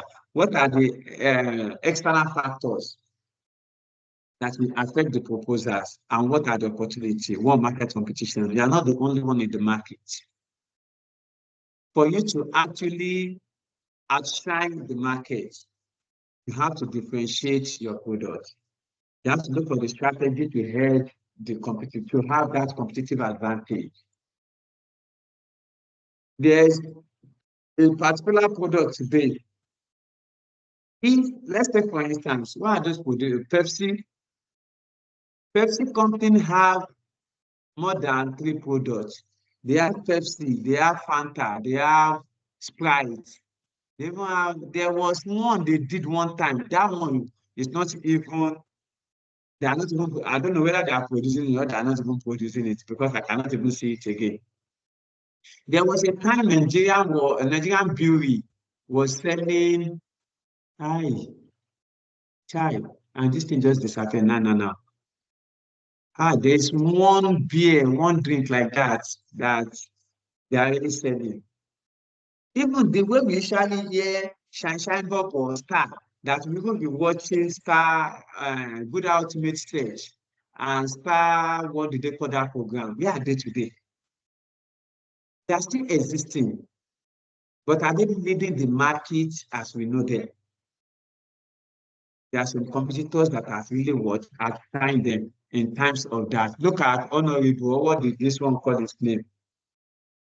There's no place that we go now, or there's no party, or there's no this thing that we see that they will not be telling you, you don't have, what is that Honorable called? I don't know it, but it's how I understand. That is market competition. For every project, there's always a risk in that project. The risk in the project is the project might not be viable at the times of your computation based on the data. However, it will always meet your strategic objective.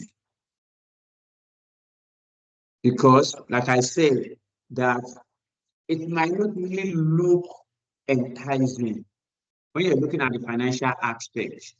But if the company actually have a 5 years for the project, you can extend it to 10 years. If the time is being elongated, it can become more viable. Opportunity in the project is that the project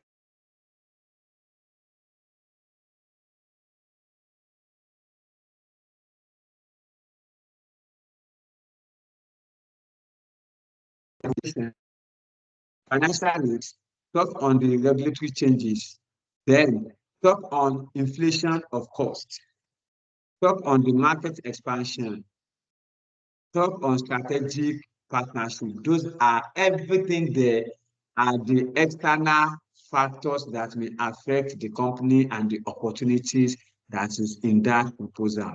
Conclude that the proposal will align with the SCF goal to expand this market reach and enhance the customer experience. Conclude that they should negotiate the terms of contract. Conclude that there's possibility to discuss on terms of contract and recommend that the proposal will result to economic of scales and increase their profitability. Why did that? We increase their profitability. That's what is there.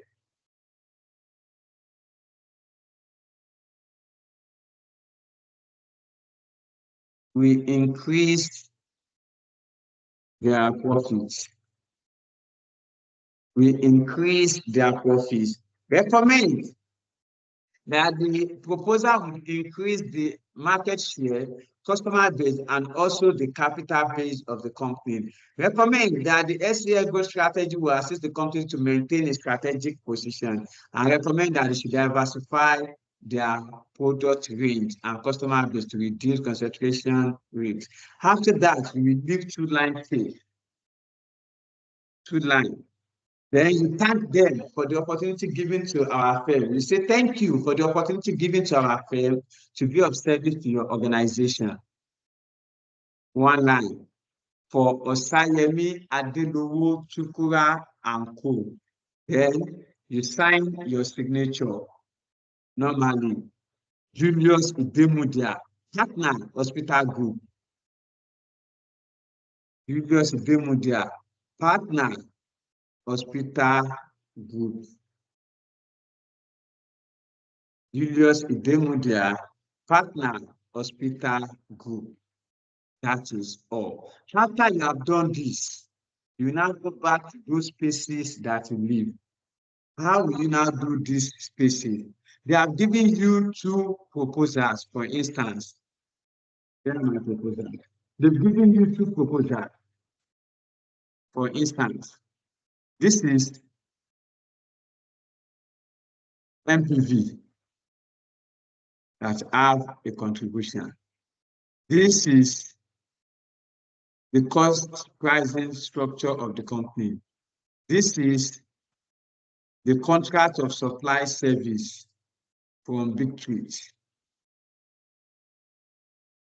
Okay, let me start from here. This is the details of the contract. This is the details of the contract. You just pick. Chocolate, you say that. Let me use here. I am not putting that in my report because, like I said, that is predicted. I won't put any prediction in my report. Okay? MPV analysis. You just say that the contract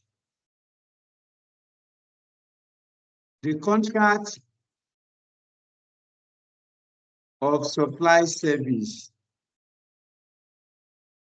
from Big Trees, you should give it to the, no, here in box 2 is not discussion. This is coming to here. Here, it is just, you are just saying about their what, the proposal and the analysis. You just say SEL we supply SEL no supply, we enter into contract of supply service with Big Trees. To supply, what do they want to supply? They said that the specification of the product, we are asking for a little change. We are coming to that. The specification of the product is as follows. Chocolate to be provided to the outlet, approximately 20,000 pieces outlet. Non-chocolate 5,000. You just say SCL will enter into contract of supply service with Big Trees to supply 20,000 pieces of chocolate brand and 5,000 pieces of non-chocolate brand. That's one. We go to the next one. What says can you pick here? They say that the retailer is requesting for the word. Big tweets requesting for a 20% discount of normal selling price of LCL. That's that. I've picked two items under my contract supply service. You come to your project, just write about it. This is the total cost of the project. You come here, you say that the total cost of what are you doing there? Manufacturing plant projection. The total cost of manufacturing plants shows how much does it show? 360 million. For what are you using it for? For factory building, for plant and equipment. And if it is just one, let's say show 360 million naira for the acquisition of the plant. Yeah. Second point, there will be additional working capital of 40 million naira. This is it. There will be 40 million investment in working capital. There will be additional working capital of 40 million. There will be additional 40 million naira working capital investments. That's all. Then you come to this discussion. Just give us, for the contract, there's no much under this contract. No much under this contract. Just come to here. How do you want to do your NPV? Here you say the projected cost of the proposal. The projected cost of the proposal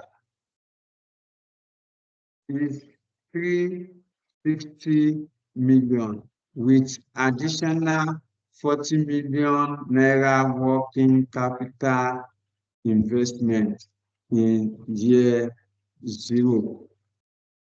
You want to discuss about the analysis. Then you talk about the projected revenue. What's your projected revenue? They say that the projected revenue projection contribution, whenever you see your probability, this is 6,000, probability is 20. Just say 6,000 times 20%. What do you have?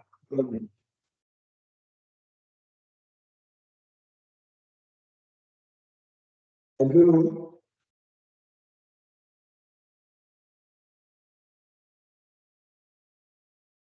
Are we together? Yes, we can hear you. What is 1,200. 60,000 times 20%? 1,002. What of 5,000? That is how you are going to, if they give you anything, contribution or revenue projection with a probability, just multiply it together. 5,000 times 30% will give you what?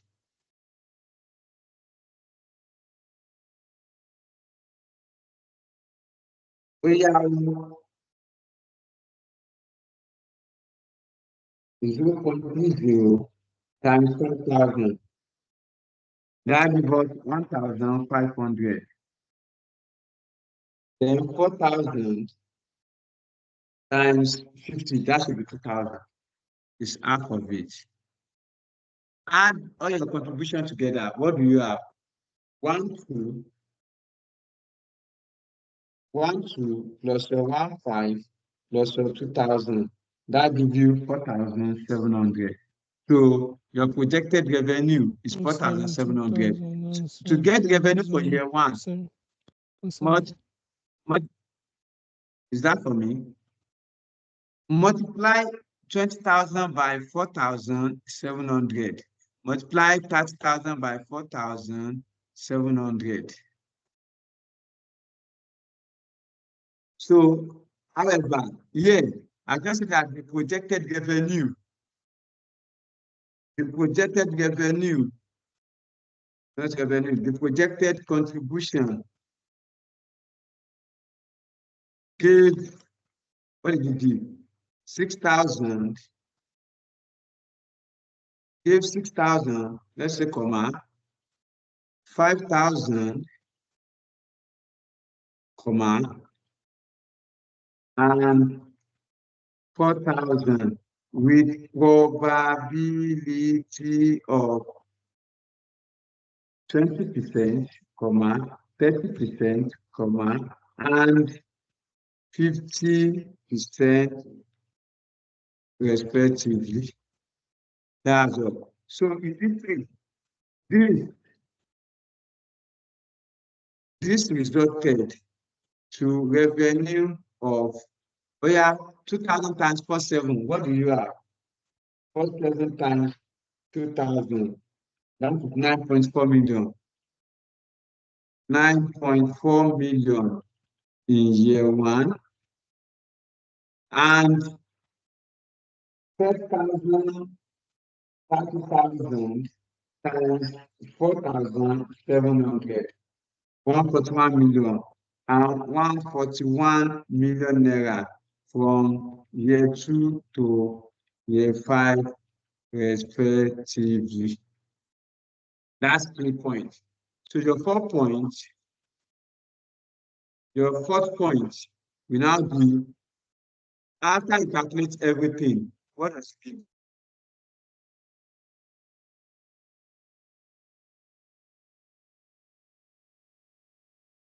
Just instead, just talk on your what? Your cost of capital, that the cost of capital is projected at 18% per annum. That is that. Just a slight calculation, you are going to go with your what information. And by this, you conclude your report. So after, you can now open your appendix 2 after you've done everything. After you might have done everything, just open your appendix 2. Where's my stuff that I'm using? After you've done everything, you know this is appendix 1. So let's assume this is another fresh page. Fresh page, you now do appendix 2. Okay, on your appendix 2, you just say contribution. After you've done your closure, complete everything, no, just say your contribution, 6,000 times 0.2,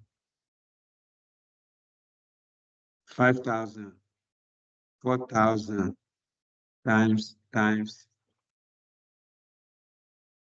0.3 is 0.5 equal to. This one give me 2,000, everything share 4,700. You now do my year. I have my year 0, year 1, year 2, year 3, year 4. The project is for 5 years.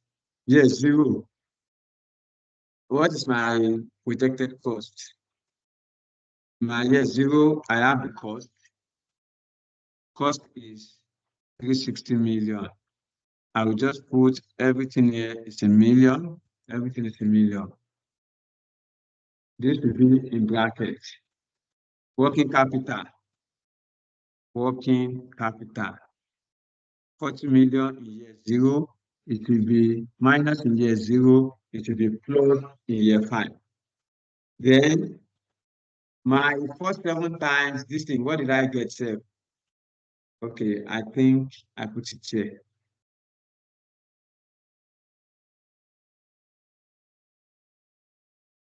Year 1, 9.4. So this year 1, I'll now say cash flows.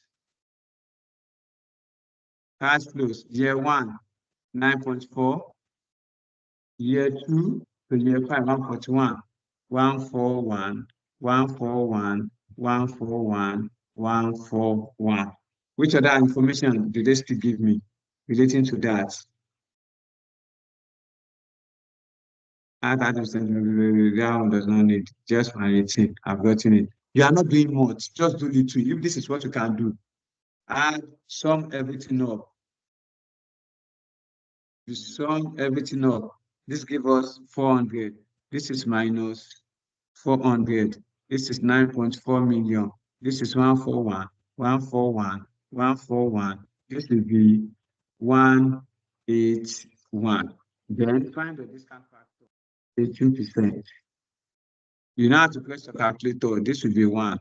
So this is minus 400. So this will give you at 18%. The calculator. It's just equal to 1 divided by 1 equal to, then divided by 18% should be 1.18. This one is 0.847. Then use 847. This one will be equal to change 0.718. Another equal to change. This is 0.609. Another equal to 0.516. Now, multiply them together. Okay? In multiplying them, you will have 9.4 times 0.847. This will give you 7.96. The other one will give you 141 times 0.718. 2 decimal, 11.24.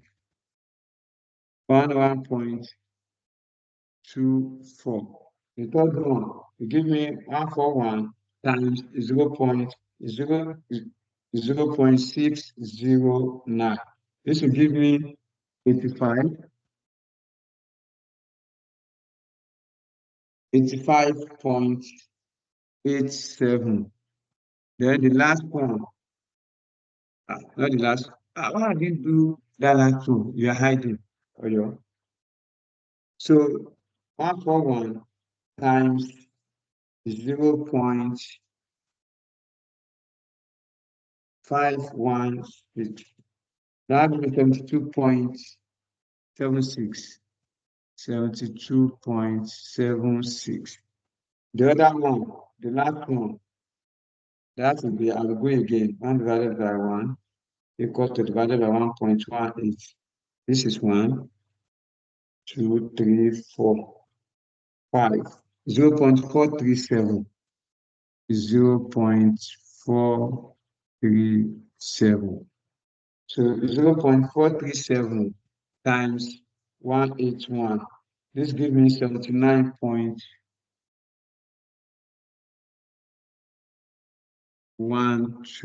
Now add everything together. What is your NPV? You just say therefore my NPV is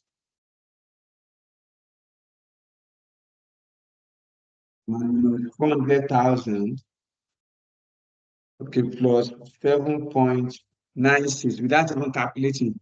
This thing is already going shooting to minus 7.96 plus 101.24 plus 85.87 plus 72.76 plus 79.12.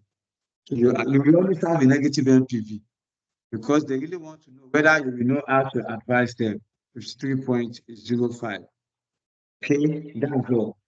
They have already completed the report. So if you like, you can now come and add this to it. That the NPV, where's the conclusion? Where's the, so after I've done that, I can change my cost of capital because I've changed it. And the NPV gave a negative value of, what did you give us? Negative value of minus 53.05 million. Okay, give 0.35 million, indicating that the project is not worthwhile. Indicating that the project is not worthwhile. That is the decision from a project. So whether worthwhile or not, we have said it under this thing that, so you now come here, where's the conclusion?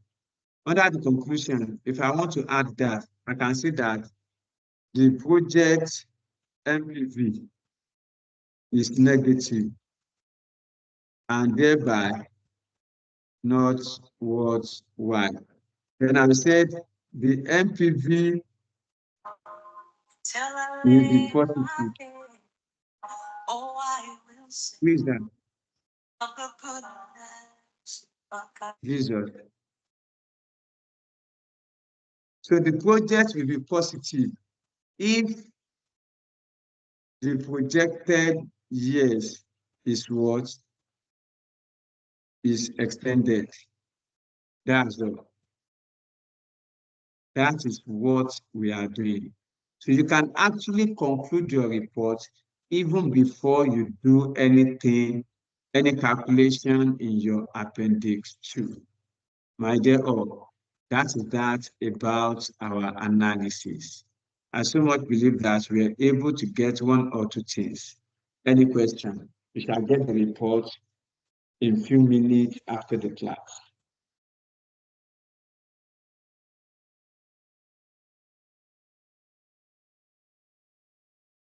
Are we together? Yes, can we have the recording of this session, sir? Definitely, it will be shared with you. Thank you. God bless you, and God will keep you for us. Your anointing will not run dry. Your analysis will not be. Amen. Thank you so thank much, you, sir. God bless. And thank you so much, Thank you. everyone. So I wish you Thank a you. God beneficial bless you. knowledge. Please, if worse comes No. to worse, just put down the report the way I've given it to you. Another thing God is bless you, ensure sir. you practice the report before you go to the exam hall, please. All right. So thank you so much, Thank sir, you, and thank you so much, everyone. God I bless wish you a God beneficial bless you, my Thank you brother. very much, sir. Really appreciate it. Thank you, sir. Thank you, sir. You're welcome. Thank you. Yes, I have a Thank you. question. Thank you. Oh, yes. Okay, sir. Go ahead, sir. Yes, sir. Thank you for Hello, the sir. analysis, sir. You're welcome, I'm with you, sir. sir. Hello. Yes, sir. We can Can you hear hear me, you, sir? sir.